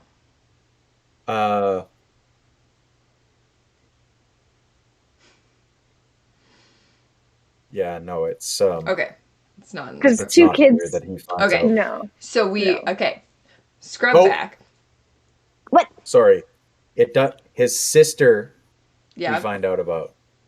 Yeah. Your sister's remarried, lives with her husband in Gamma Township. Right. Mm-hmm. And he's like, Gamma? Like, what? and then he's like, I stop as soon as I see the fresh twist in my mother's mouth. I might wear the trappings of gold, but I better shut the hell up about her daughter. Yep, that's correct. Yeah. Do we see come downstairs? Yeah, this is one of the only times we see Darrow's sister talked about. Yeah. That's true, yeah. Like, I think I forget that he has a decent-sized family. Oh, yeah. Well, this is so put out of context. We were trying to piece them all together and who's with what and what, like, and we were doing that all. And we, I think half of us forgot that he had a sister. And we were like, no, that's got to be a cousin. Like, we all forgot. We were like, there's no sister. And then Eagle Eye thought that Lauren was a brother, and we were getting Lauren and Kieran, and like he's got a decent sized, close knit family. And I think there's the three siblings. Yeah, the three siblings, which is Darrow's the middle. I think the sister's younger. I don't think yes, because you get married at 14 if you're a female, 16 if you're a man. So if she's just freshly married, then she's younger. It says she remarried. Oh, she remarried. Sure, who knows? Everything's up in the air if she's remarried. I don't know, man. Also, the copper, like thinking about like sister. The Reds and families. Yeah, your sister is remarried. Remarried. Then who knows? Okay. My theory's out the wall. Yeah. Well, like the Coppers even talk about like how they've like pumped up the hormones so that they breed more. Right. Which is ridiculous to That's think. insane. Yeah. Like, okay. Yep. But yeah, eugenics on a accelerated timescale. Yeah. But we do also in this chapter find out, this is when like the assumption is made throughout the book that the Reds are Celtic Irish based, and it is this chapter where Mustang I think goes fully into like why they say bloody, right? Like that is all their slang is reminiscent of the Irish, and that's who's taken over. You know, the original people were taken from Ireland, and so that's where we get like the true connection to Ireland. Crescent's double checking me. I haven't read past this part at this point. I don't ever hold your guesses or checks as fact until they're facts. But I'm pretty sure it's Dancer talking about it when is it Dancer? Boys. Okay, but it's in this part. Because it's in this it is in this part. Okay. Yeah. I was like, I didn't spoil on that one. No. I wouldn't have remembered that out of Morningstar. Yeah, I don't know that. I mean, Mustang knows so much, but I don't know that she would like. Yeah, she probably doesn't that on him. Yeah. Yeah. Yeah, that seems like a Dancer thing. But either way, I just think it's cool that you finally get that confirmation that that is where we're coming from. I like the way that they explain that, like how the connections and stuff. So it makes me really kind of wonder how everything else connected, and just the way that all of the colors even developed in the first place. Yeah. I would love to know that history. I want to know the conquering and the color divide. Yep. Yeah. Yeah. Is it in this? I can't remember if it's in this portion or the beginning of Morningstar that they talk about like old.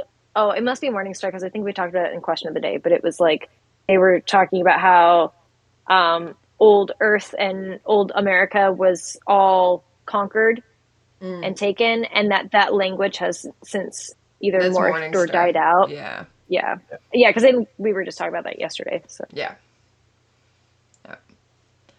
But yeah, I just really like that kind of historical stuff of like how did we get here? That we're 700 years since the conquering, like, right? And who knows from our current time zone, like, totally to the conquering, what is that time? But yeah, Pierce, write us that part, please. Give us a backstory on that. I'm sure he already has that written somewhere, to be honest. He probably, like that's when he gets bored. Like, he's sitting on the plane on, like, a flight when you're out of service. You got nothing else to do. And he said he's written, like, 7 songs for Red Rising, and then, like, all of them got cut. Yeah. He's the next Tolkien, where he's, like, Tolkien just has all his music in there, and you're like, why? Okay, sure. Like, I'm like, okay. Yeah. So I found the Irish, the actual Irish connection, and it says several's as loyal as they come, and Dancer says no. I mean, he can swear better than any bloody damn red. Several swears. I guess you get used to it. He does like saying bloody a hell of a lot now. It's a fine word, rolls off the tongue, done some research. Been with us since the first ancestors. The first golds, the one with normal eyes and gold uniforms, took most of the early recruits from the poor bastards from the Irish Isles after the radiation from London turned the Isles into a wasteland. And that's in chapter 46. 46. Interesting. I want to know about the radiation in London. What caused the radiation in London? Yeah, which we didn't even touch on the fact that Severo is half red. Yeah. We didn't even touch on that. Oh man. There's so much in these final chapters. Man, like it literally, so much happens in this. But yeah, honestly, this whole book is just jam packed. So much. Yeah. So yeah, after we learn that Fitchner is Aries, we get a little backstory on why Fitchner is actually Aries in the first place. Yeah. Mm-hmm. And it's more so that it's a personal, I guess you could call it a personal vendetta that Fitchner has against his own kind, his own race, all the Golds. And he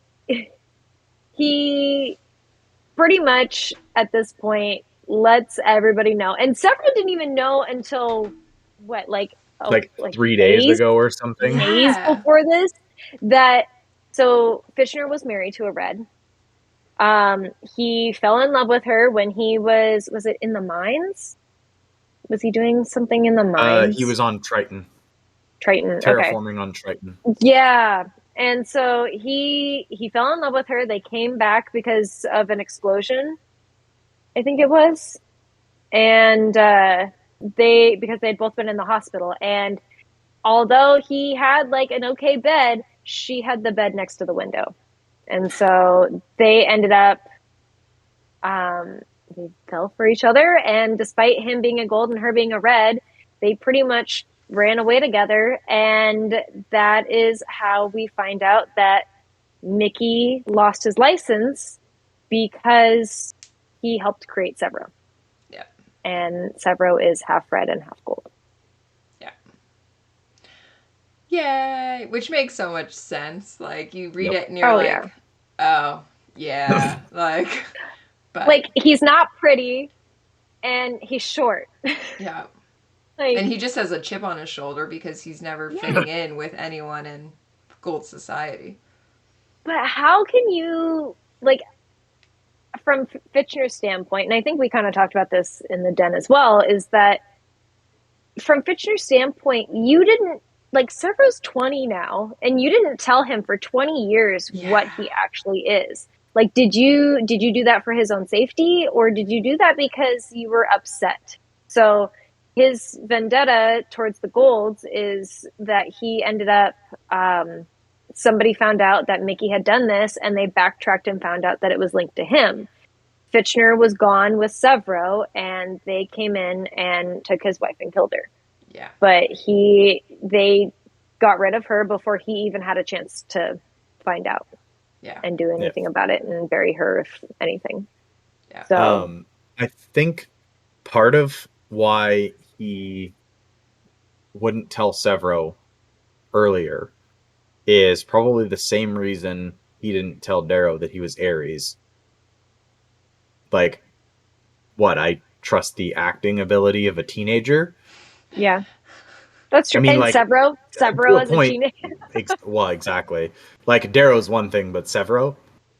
Yeah. Yeah. Yep. No. Severo's a bit rough around the edges for that, I think. Yeah. And it could also have been, too, like at what point do you think Severo would have been ready to understand that although he was already struggling probably to fit in with everybody, like, you then tell him that he's not even entirely Gold, like the kind of just emotional turmoil that he would have gone through. Mm-hmm. Yep. Though at the same time, it might have also been like, this is why you don't fit in. And he, you know, he might have been, he would have understood, but yeah. Who knows? There's no also, he had therapist in Fitchner space, as a dad. so... Yeah. It's true. Yeah, Fitchner does also not able to control any emotion, clearly. No. No therapist in space. Nope. Which I think is our leading... it is. So we're going to have to make merch that says there's no therapy in space, because everyone seems to... They loved that before last week's episode came out. Everyone was like, yeah! And then the episode is me entirely yelling it, so we will make it a shirt. But back to where we're actually talking about is So we are with Mama, and then the child comes down the stairs. Darrow has to ghost cloak, hide himself. Gives the hand squeeze, which I appreciate, of like, bye. Like, okay, I'm leaving. Yeah. And then chase after Mustang. But the other really sweet thing is while he's ghost cloaked, and his mom is talking to the child, and she's like, just talking to your uncle, like, oh, Uncle Darrow, but he's dead. She's like, well, he can still hear us. That's why we sing. It's like, oh. Yeah. So sweet. We love her. Yeah. Immediately let's go. Yeah. Well, we think Mustang's gone. And we think Mustang's gone because he put a tracker on her. And then she put it on a ship. She put it on a ship and then sent the ship off some random place. Because she's like 4 steps ahead of him at all times. She knows. And is like, I know you always have a backup plan. She almost missed Severo putting it on her. Yep. Like, so then she shows up out of the shadows. And with the wine she's of a little upset. Yep. Yeah. And in all honesty, I do think that her reaction was probably okay. Like, in the fact that that's such a big shock. I do feel like it was a little much, though. Like, he literally brought her to a place that he was the most vulnerable, and then she turned around and was nearly threatening his life. Yeah. That, I don't know. I am a little conflicted on that in my personal opinion, but I also agree that it's a little overdramatic. But I get it. If, like, she has a weird, as much as she's not loyal to her family, she is. And so keeps going back of, like, you want to kill us all. And it's like, what? Like, do you actually care? And do you think that's what it is? Like, you've just watched him over how many years now? Like, 4 years they have been building this. Like, and you just really think that now is the time that he's just going to end it all? Like, no, I don't think so. Like, and then we get Ragnar coming in too. And he kind of helps with that situation. I think helps. Really, I would say slightly he almost causes a very large problem. At the end. Yes, at the end. But the countdown is a little terrifying of, like, he just wants to protect Darrow. I know. Yeah. I do like that he is taking his independence to heart of, like, you gave me independence, and therefore I will be one of your advisors. I'm not going to be one of those people who just sits here and goes, oh yeah, I'll be independent when you want me to be independent. Like, where like, he that's says, not how that works. like, I was at the river, you screwed up, like, I'm taking this into my own hands. Like, you gotta give him kudos. Like, Darrow told him to be independent. But and he's doing it. Also, like, calm down. And I think it's also one of those where, like, he's going to follow Darrow to the ends of the earth, planets. But he is, as soon as somebody's pointing a scorcher in his face, like, of course he's going to sit there and defend him. So. Yeah. But even then, he kind of catches on at the end where Mustang's just like, really? Like, this is how you tell me and this is what you are? Like, how can I trust you if you haven't told me this whole time? Yeah. But at the same time, it's like, this is his moment to tell you. Like, why are you freaking out? Yeah. Yeah, it's like, and then, has he really had, like, a good chance? Also, that's such a big secret to keep. Like, why would you just all of a sudden tell that at the Institute? No. Yep. Oh, yeah, you're not saying that at the Institute. Or even, like... No. you know, or Ever. even between the Institute and the Academy? Like, no, it's I would say the place he had was when they're this in is bed. like his first like actual opportunity, right? Like that would ruin that moment, though. Okay, fine, not that moment, but directly at like because you have to look of like. Well, you gotta weigh, like, do I want to get some or do I want to be truthful? I guess, but there's got to be like a beat somewhere in between, somewhere again. You would think in between going like do it and then go to Lycos. Like there's times here, guys. We're in somewhat peace at the moment. Like anyway. And then we lose her for a little. Yeah. Yep. Mm-hmm. Yeah. And then the Jackal's like, yeah, let's throw a party. Fucking hell. Well, I mean, like, that's tradition. So it wasn't just like, hey, the Jackal's like, yeah, let's throw you a party, buddy. Yeah. Well, he did say like, he kind of phrased it that way, but more of like, hey, I've got a media presence. Let's put you on the media and let them all know. Yeah. So I like the like, I don't know. I the first time I read this chapter, like as someone who loves history, kind of liked the idea of it, of like them going in together. It makes perfect sense that him and Roke side by side leading, like that grandeur, like again going back to the Roman and Greek and even Britain when it came to them conquering, you know, up until like the 1800s they would have these like, look what we did. Like, so we go back to Nelson. Like Nelson had a full, you know, well, never mind. But he had a full party. Yeah. Right? Like I just really like that look about it. So selling it's like it makes sense. Yeah, well, and it's also it's a celebration that you've done it, and it's kind of a like you're pulling all of the masses that are left together to celebrate your victory. It's literally a triumph. It's a triumph. Like, you have succeeded. Like, let's celebrate. Yeah, exactly. And it's like it's a traditional ceremony. Like it's a traditional thing that happens anytime that there's like a real victory. Yeah. Mm-hmm. Yeah, so it makes perfect sense. And then it all goes wrong so quickly. Also, part of me is like, so Darrow talks about how he's got a hangover, like a wicked hangover. Yeah. And he was drinking with the Jackal. And part of me is like, did the Jackal get him drunk so he would be less attentive? Aware? During the triumph 100%.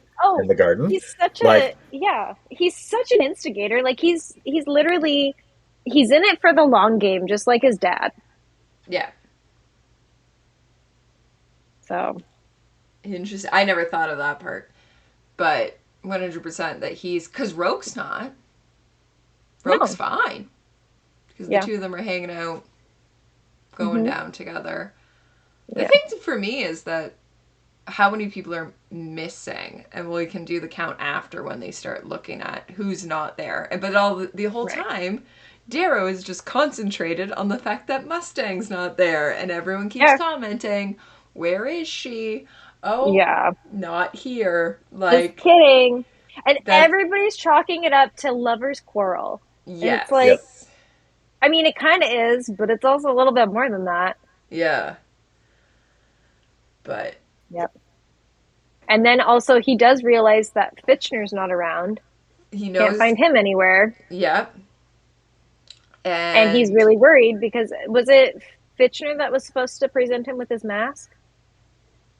No, Lorne was supposed to present him with the mask. Lorne, okay. Yeah, and then Roke steps in. Lorne says, I asked Roke to do it. And then he says, well, no, actually Roke asked if he could do it, but same difference. Yeah. That's not the same difference. It's not the same. No. It's not. But Darrow's still with it enough that he notices that whoever gives him the drink, he's like, I recognize how that person walks. Yeah. So, like, it's like a characteristic. Like, oh, I know who that is. Yeah, it's not, but still takes the drink and drinks it. But, like, yeah, like, after the only true allies we know are there are Lorne and Victra. Yeah. All of them. Yeah. Yeah. Because even, like, Nero's there, but he's, at this point, iffy. Who knows what's happening there. I mean, he did... not there either, right? No, Severo's not there. Yeah. Severo was going... Like, he was there, and then he was like, I can't find Dad. Oh, that's right. Like, and then he leaves. I'm gonna dip. He's too paranoid, yeah. But the Telemanises aren't there, which that's the part that gets me. Yeah. Like, why were the Telemanises not? And they don't comment on that until the end when they say you don't want them to show up. Yeah, the Telemanises are coming. Like, let's get the they're fuck coming. out of here. Yeah. Yeah. And then so, but then the people that he notices that are actually gold serving them. Yes. It's Vixus, Lilith. Yeah. Vixus and Lilith. So he recognizes them, and that's when shit starts hitting the fan. Well, and at that point, he's, I think, realizing that the drink is hitting him slightly. The drink is not what does it. The drink's not what does it. What does it? Roke grabs his hand. Oh. And his ring injects him. Right. Nice little parallel. Yeah. Between the You're Gala right. and I don't know Triumph. how I forgot that one. Yeah. Is it his ring, or does he actually... Nope, it's his ring. Is it? Yeah. I can't find it. I know I'm near it, but whatever. I'm right here. Yeah. Oh. I pull back from Roke, about to shout when I feel his grip tighten, and I realize he was saying goodbye. A needle from his ring pricks my wrist. Okay. Gentle, like the kiss he now plants on my cheek. And that's what it was. Lyres, with a bloody damn kiss. Yeah. Which is what mirrors that Judas. Word, yes. Yeah. Mm-hmm. Yeah. That word shatters a million lives. Yeah. Which like, this is... then just really proves that Roke was really done. And he just can't stand Darrow at the end. So Yep. And then at this point he's holding the box. Yeah. No. He's holding it.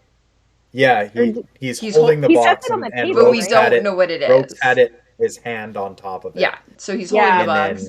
And then Darrow goes limp, and Roke opens the box, and Darrow finds out what's in it.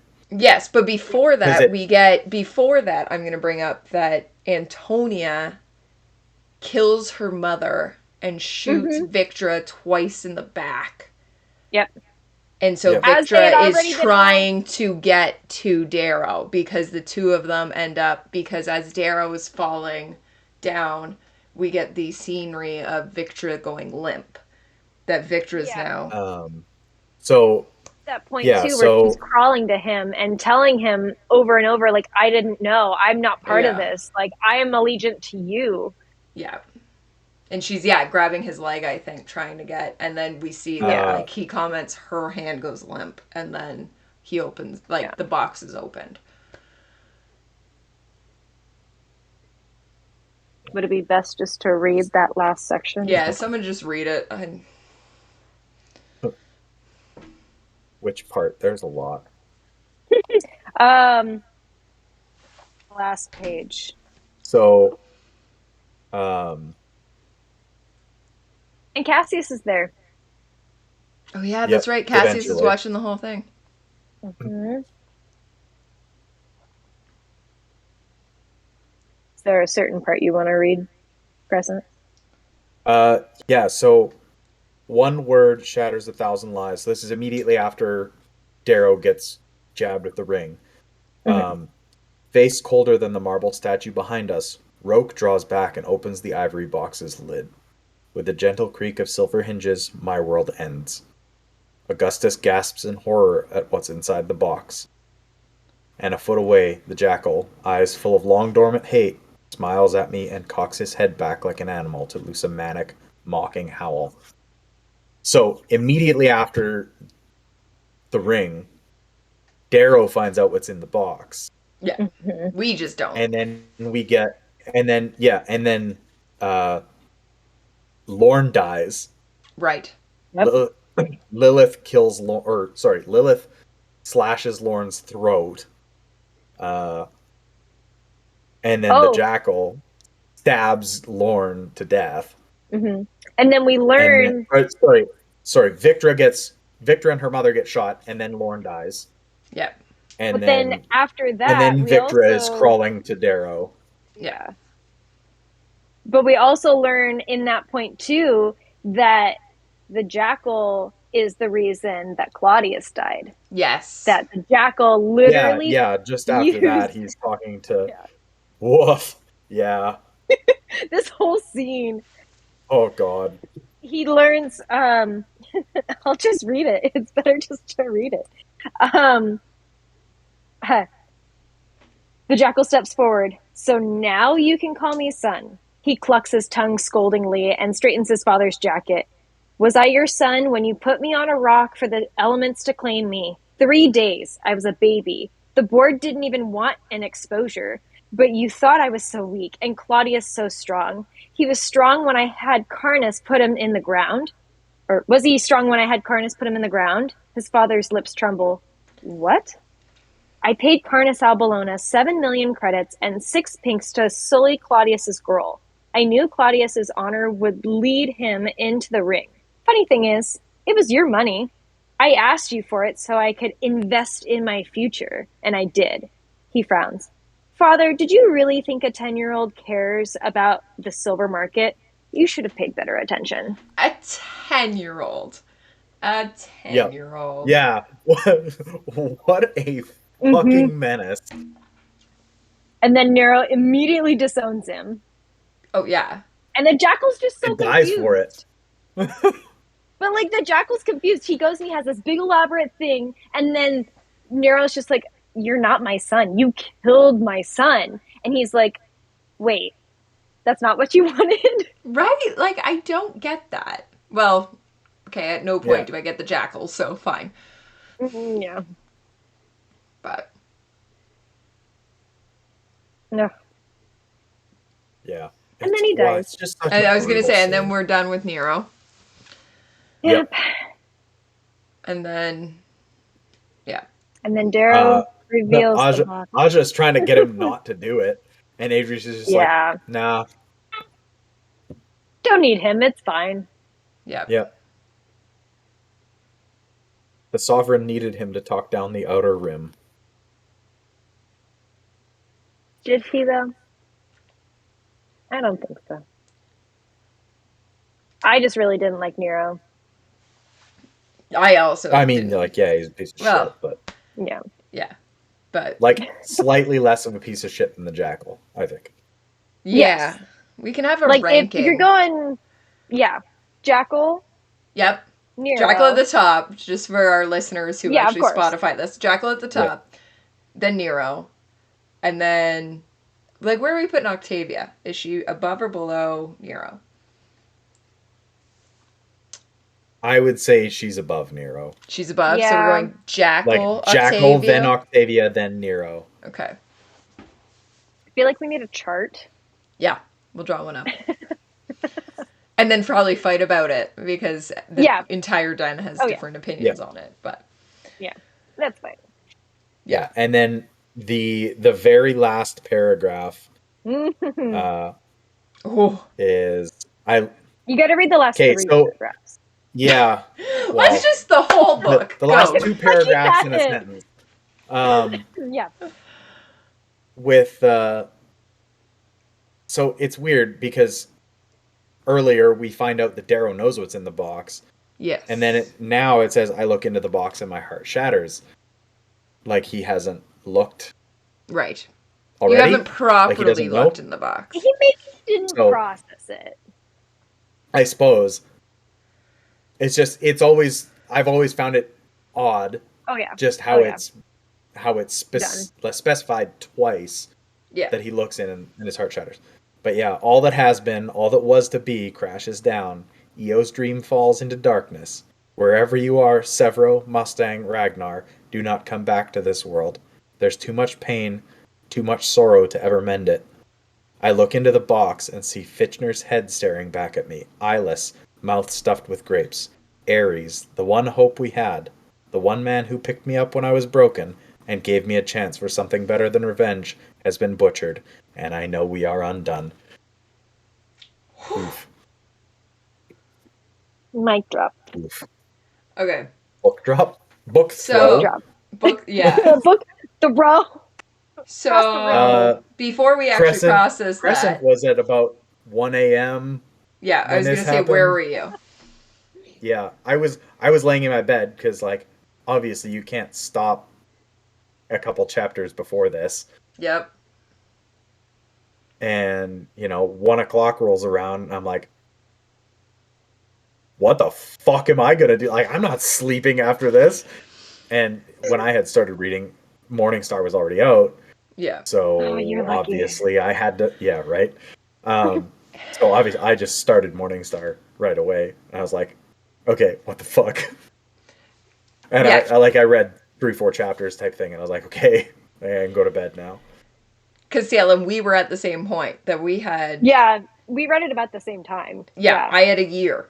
Like, Golden Sun was fresh out. That we were. Yeah, I think I had like 9 months. Yeah, that you're just.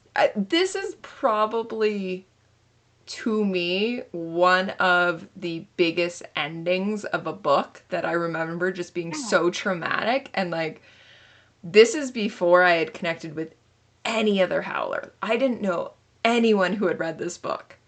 Yeah. And I just had to like sit with it. And that's what ended up drawing me to Twitter, to find the fandom, because I was like, I am broken and alone. I had my husband, so because he read Red Rising first, and then I read it directly after him. He like devoured Golden Sun, and then I'm pretty sure, like, because this was when we were still dating, I think I was staying at his place, and he literally is just watching me read it, because he's like, you got it, like, I need somebody to talk to about this, like, you have to finish this, I need to talk about it. And like, I think I just like looked up at him, and I was like, if I was alone, I would have thrown the book, but I was literally there, and I was just like, right. And then like, that was when we both realized, like, oh my god, we still have at least 9 months for Morningstar to come out. Yeah. And I think that was about the time too where I like went and I found like some sort of like, I think I found Pierce Brown on Twitter, but I wasn't big on Twitter, so I didn't like, I tweeted him like twice, but then after that it was like Morningstar then came out, and then I found like different Facebook groups and stuff. And so it was like slowly, and I think that was part of the reason why I got so many people to read it, like, because it was more of like, I need other people to understand this. Yeah. Yeah, exactly. Yeah, yes. I think, like, so I do work in a bookstore, so obviously people around me at all times, I'm like, it's easy to recommend. Because I know by the time Morningstar came out, like, I had 2 good friends that had finished Morningstar the week Pierce came to Toronto, a week after Morningstar came out. And one friend who, oh my god, she sat in the front row reading Red Rising as Pierce walked out on the stage, and we were like, good luck with those spoilers, like, good luck with that. But I, at least at that point, I could force 2 of my co-workers to read it, and then I found Twitter, that I was like, I am so destroyed by this, like, which, okay, so here's our next out of context, which is from Brackets. So we mentioned earlier that Brackets has not read Iron Gold and Dark Age because she's one of those people who needs, and I get it, you need them all to be finished. And so the first 3, being the trilogy, as they're called, Morningstar you can walk away from. She said she's going to read Lightbringer with us. She's going to do Iron Gold as it, like, as the den, as the den reads it, she will read it with us because she now has a support group. But so we were talking about the end of this book in the Out of Context, and this was just her, just to me, because I was the only one in Out of Context who didn't have Morningstar Waiting. So she said, oh my god, I think Pierce Brown has to pay for your therapy. I would like to collect on that. The whole fandom. The whole I think fandom. You're right. Like, yeah. Pierce, pay for our therapy. Yeah, Pierce, if you're out there. Yeah, I just think this is the biggest one. Like, I remember getting to the end of Iron, well, maybe this one broke me more than the rest. But I remember getting to the end of Iron Gold and being like, okay, I know I have to wait. And like, Dark Age, you're like, I'm traumatized, but I know I have to wait. But this was the one that I was like, I cannot wait. I cannot. Like, I think also after Dark Age, you need that breath. So it's almost good that it's been so long. Yeah. To then have to go into the next portion. Yeah. Rather than this one, you're just traumatized. And like, yeah, it was going well for him. You think it ends of like, I feel like it's because you think you go into it going, oh shit, his undoing will be Mustang. And you don't realize that his undoing is actually the Jacqueline Roque. Like, you are so focused on Mustang and being like, she's not actually going to hurt him. Like, we've been going this long for him to actually, and then it's like, she's not the problem.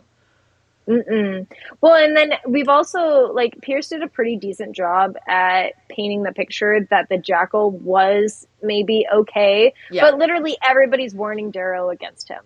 And so it's like, okay, we all saw this coming, but we didn't see it coming. Yeah. Yeah. It's emotional damage. Emotional damage. Yeah, it's just so much. And like, so at this point, you think everybody's dead. Victra's dead, Lauren's dead, Nero's dead. You don't know where Severo is. You don't know where Mustang is. You don't know. You know the Telemanuses are alive because they're incoming. Don't know where Ragnar is. We don't know where Ragnar is. Yeah. The only hope we have is the Telemanuses. Like, that's it. All we got. So, it's just... And then we just cut to black. We fade to Obsidian. We fade to Obsidian. Yeah. I don't think that one is a fade. That one seems a very short... That one's a cut to Obsidian. That is a cut to Obsidian. Yeah. Yeah. Because, wow. Yeah. This book packs a punch. Yeah. It is a roundhouse kick to the gut. Yeah. So and it's so there's so many pieces to it where it's like you get that character, or you get that moment of you guys are so close to having something so good. You finally all came together, and Fitchner's like, I'm here for you. We can actually work as a team. Yeah. Like, we don't have to keep you in the dark now. You can come actually work with us. And then it's all blown to shit. Yep. So my question that I was going to ask earlier, and then we'll wait for now, and removing anything that may be Morningstar onwards, but I don't think this is answered.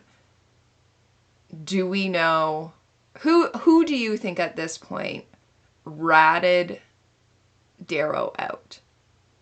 Because my assumption is he had the 3 captured. Mm-hmm. If one of them was to tattle between Mickey, Evie, and Harmony, who do you think it was?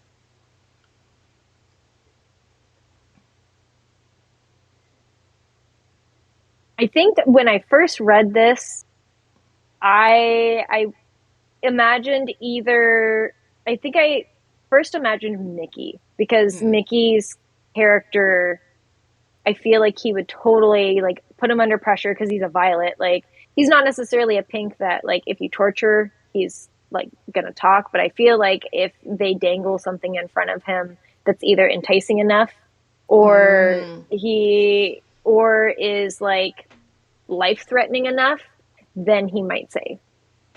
Okay. So I think when I first read it, that was more of like, oh, it could have been Mickey. But also given like all of the different things that we don't know about in this gold society, who's to say that they just didn't give Fitchner something and then it was like some sort of something to make him tell the truth. And then he just truth serum? said it all. Are you Who knows? Truth serum exists? Maybe. I don't know. It already, like, it does. Now alcohol? Are you saying that truth serum exists in these days? No, there is actually, like, it's maybe not 100% foolproof truth serum. Like in real world or in real world? Yeah. There's truth serum? Let's get it's on in a Community. Oh, okay. Yes. You are correct. For our 4 crossover fans between the Red Rising and Community. Yes. But also they're in the what's it called? Magitorium? Sodium thiopental is the one they use in Community. Yes. Oh, but there's several, like, they're not like you have to tell the truth.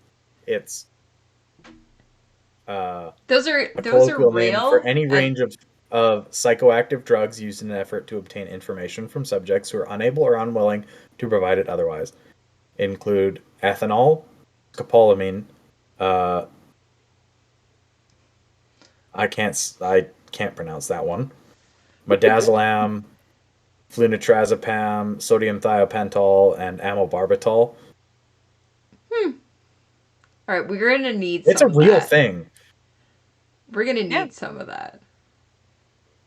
Yep. All right. It's outside the Dreamatorium. Because that's where they use it in Community, is in the Dreamatorium, right? Yep. Yep. It See? is. I know most of Community. You're just a step ahead of me here. We have said that we will do some Community Fade to Obsidian episodes during Dark Age, so we can all be slightly happier. We'll just just do like little short clips. We'll do them after Dark Age in July before Lightbringer comes out, so we can be slightly happier about all of this. Yep. I think we also decided that we're gonna read the comics as the graphic novels as the Den in May during Iron Gold to combat Lysander. Right, which needs combating. Not spoiler, but yeah. It's fine. Everybody knows about that at least. That one you can spoil. You can spoil just a little bit. Yeah. But back to who you think is giving away. So Truth Serum from Fitchner. Yeah, who knows? I don't. It could be real. For me, I can't even. Like, I can't separate that on my first read. Like, it was so, like, it was like that between between having it happen and actually finding out. Like, I can't separate it. Like, wait, I didn't do we find out? reading. Because I don't even remember that we find out. Yeah, we find out in Morningstar. Okay, well, let me give my theories before, because I do not remember this. Okay. I would say Skipper's well behind and has only read them once. I have read them 4 times, just previous to 2018. Okay. A lot has happened since 2018. Well, we were actually talking about it in the Den, and I posed this question at the end of Golden Sun, and a couple people were like, we find out. And I was like, no, I know we find out, like, but let's pretend like we don't know. We don't. For me reading this, I assume Evie, because she's the one who always bends to everybody's will. Like, we see how much she goes back and forth. And then Mickey is too apologetic when he comes out. Like, you read back and you're like, why are you just apologizing for everything? You got a guilty conscience. But to me at this point, and now I'm so self-conscious because we find out, Harmony I don't think would, because she just is too much for the cause, that I think she would, at this moment, she would kill herself rather than give up and let the golds win. So it's got to be Evie or Mickey. Don't tell me. I'm so excited to come back to that chapter and then be like, oh, I was wrong. Like, don't react. I think it's like chapter... Yeah, I'm pretty sure it's next episode. 6? We'll be talking Perfect. about it. Yeah, it's within the first quarter. I think it's even within the first 10 chapters. Perfect. Yeah, it is. Yeah, we'll revisit this. But I remember the plot points. I think I said at some point what the plot points of... No, I remember some random plot points every once in a while that I'm like, oh. Mini spoiler, but by Felicia is a major plot point I remember. For different reasons that I will tell that story when we get there. But, yeah, Morningstar to me, it's very specific things. But it's been since 2018 since I've read them, so I think that was me for Golden Sun. Like, I really did not remember a lot in Golden Sun. I remember just the plot points and some of the big things, but there were a lot of little things. It wasn't like rereading it like brand new, but it was reading it and realizing, oh, I forgot about these things. Yep. All right. Well, this is the end of the book.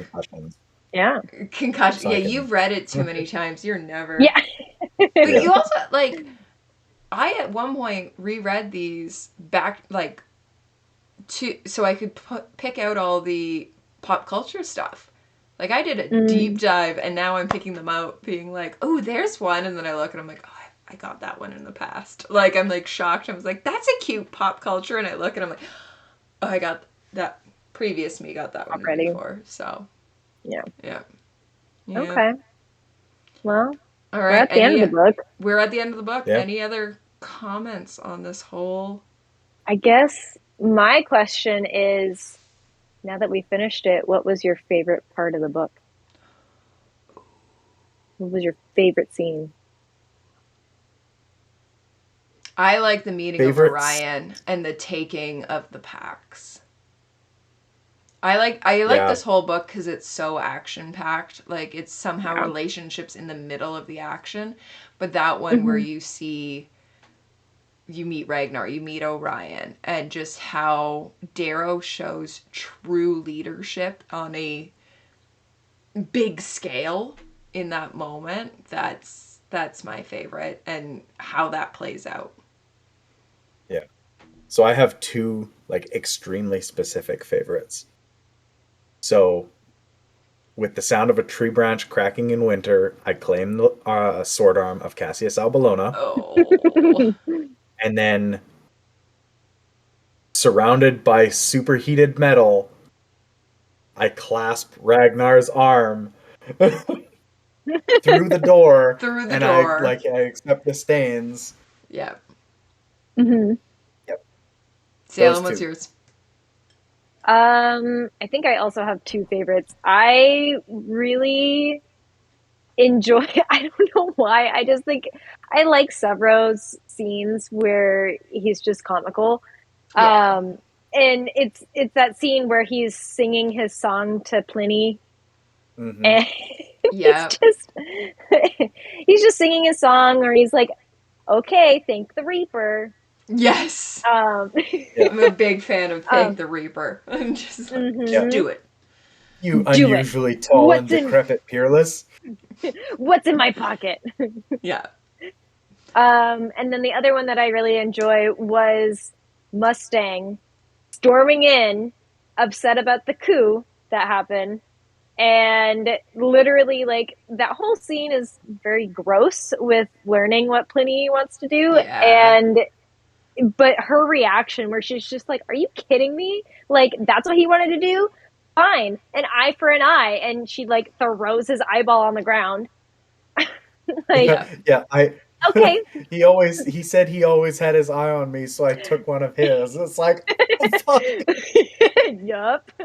And then the scene directly after that where Lauren's like, oh my God, no, don't go like meet in the war room. Like, you need to take a break. You need to rest. And she just turns to him and Daryl's like, I watch all of the Howlers and I take a step back from the situation. And she just goes off on Lauren. Like, why do I need a rest? Huh? Why? I will say, to Lauren's credit, Mustang. he's immediately like, I've made a mistake. I love strong Mustang when she's just in her element, like, fuck off. I am what I am, and like, I will take you down. Leave me alone. Do not cross me. Yeah. Exactly. Yeah, I love it.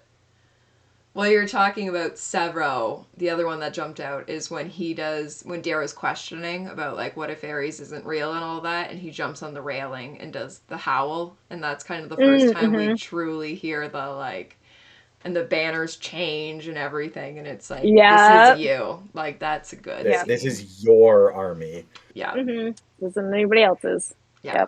Yep. That's a really good scene. Love that. Oh. Yeah. All right. Yeah, I think that's all for today. Yeah, thank you everybody for joining us on this week's episode of Fade to Obsidian. Yeah, thank you, Salem, for always being our last guest of each book. It's working out well. Our Mustang expert. Yes. Yes, of course.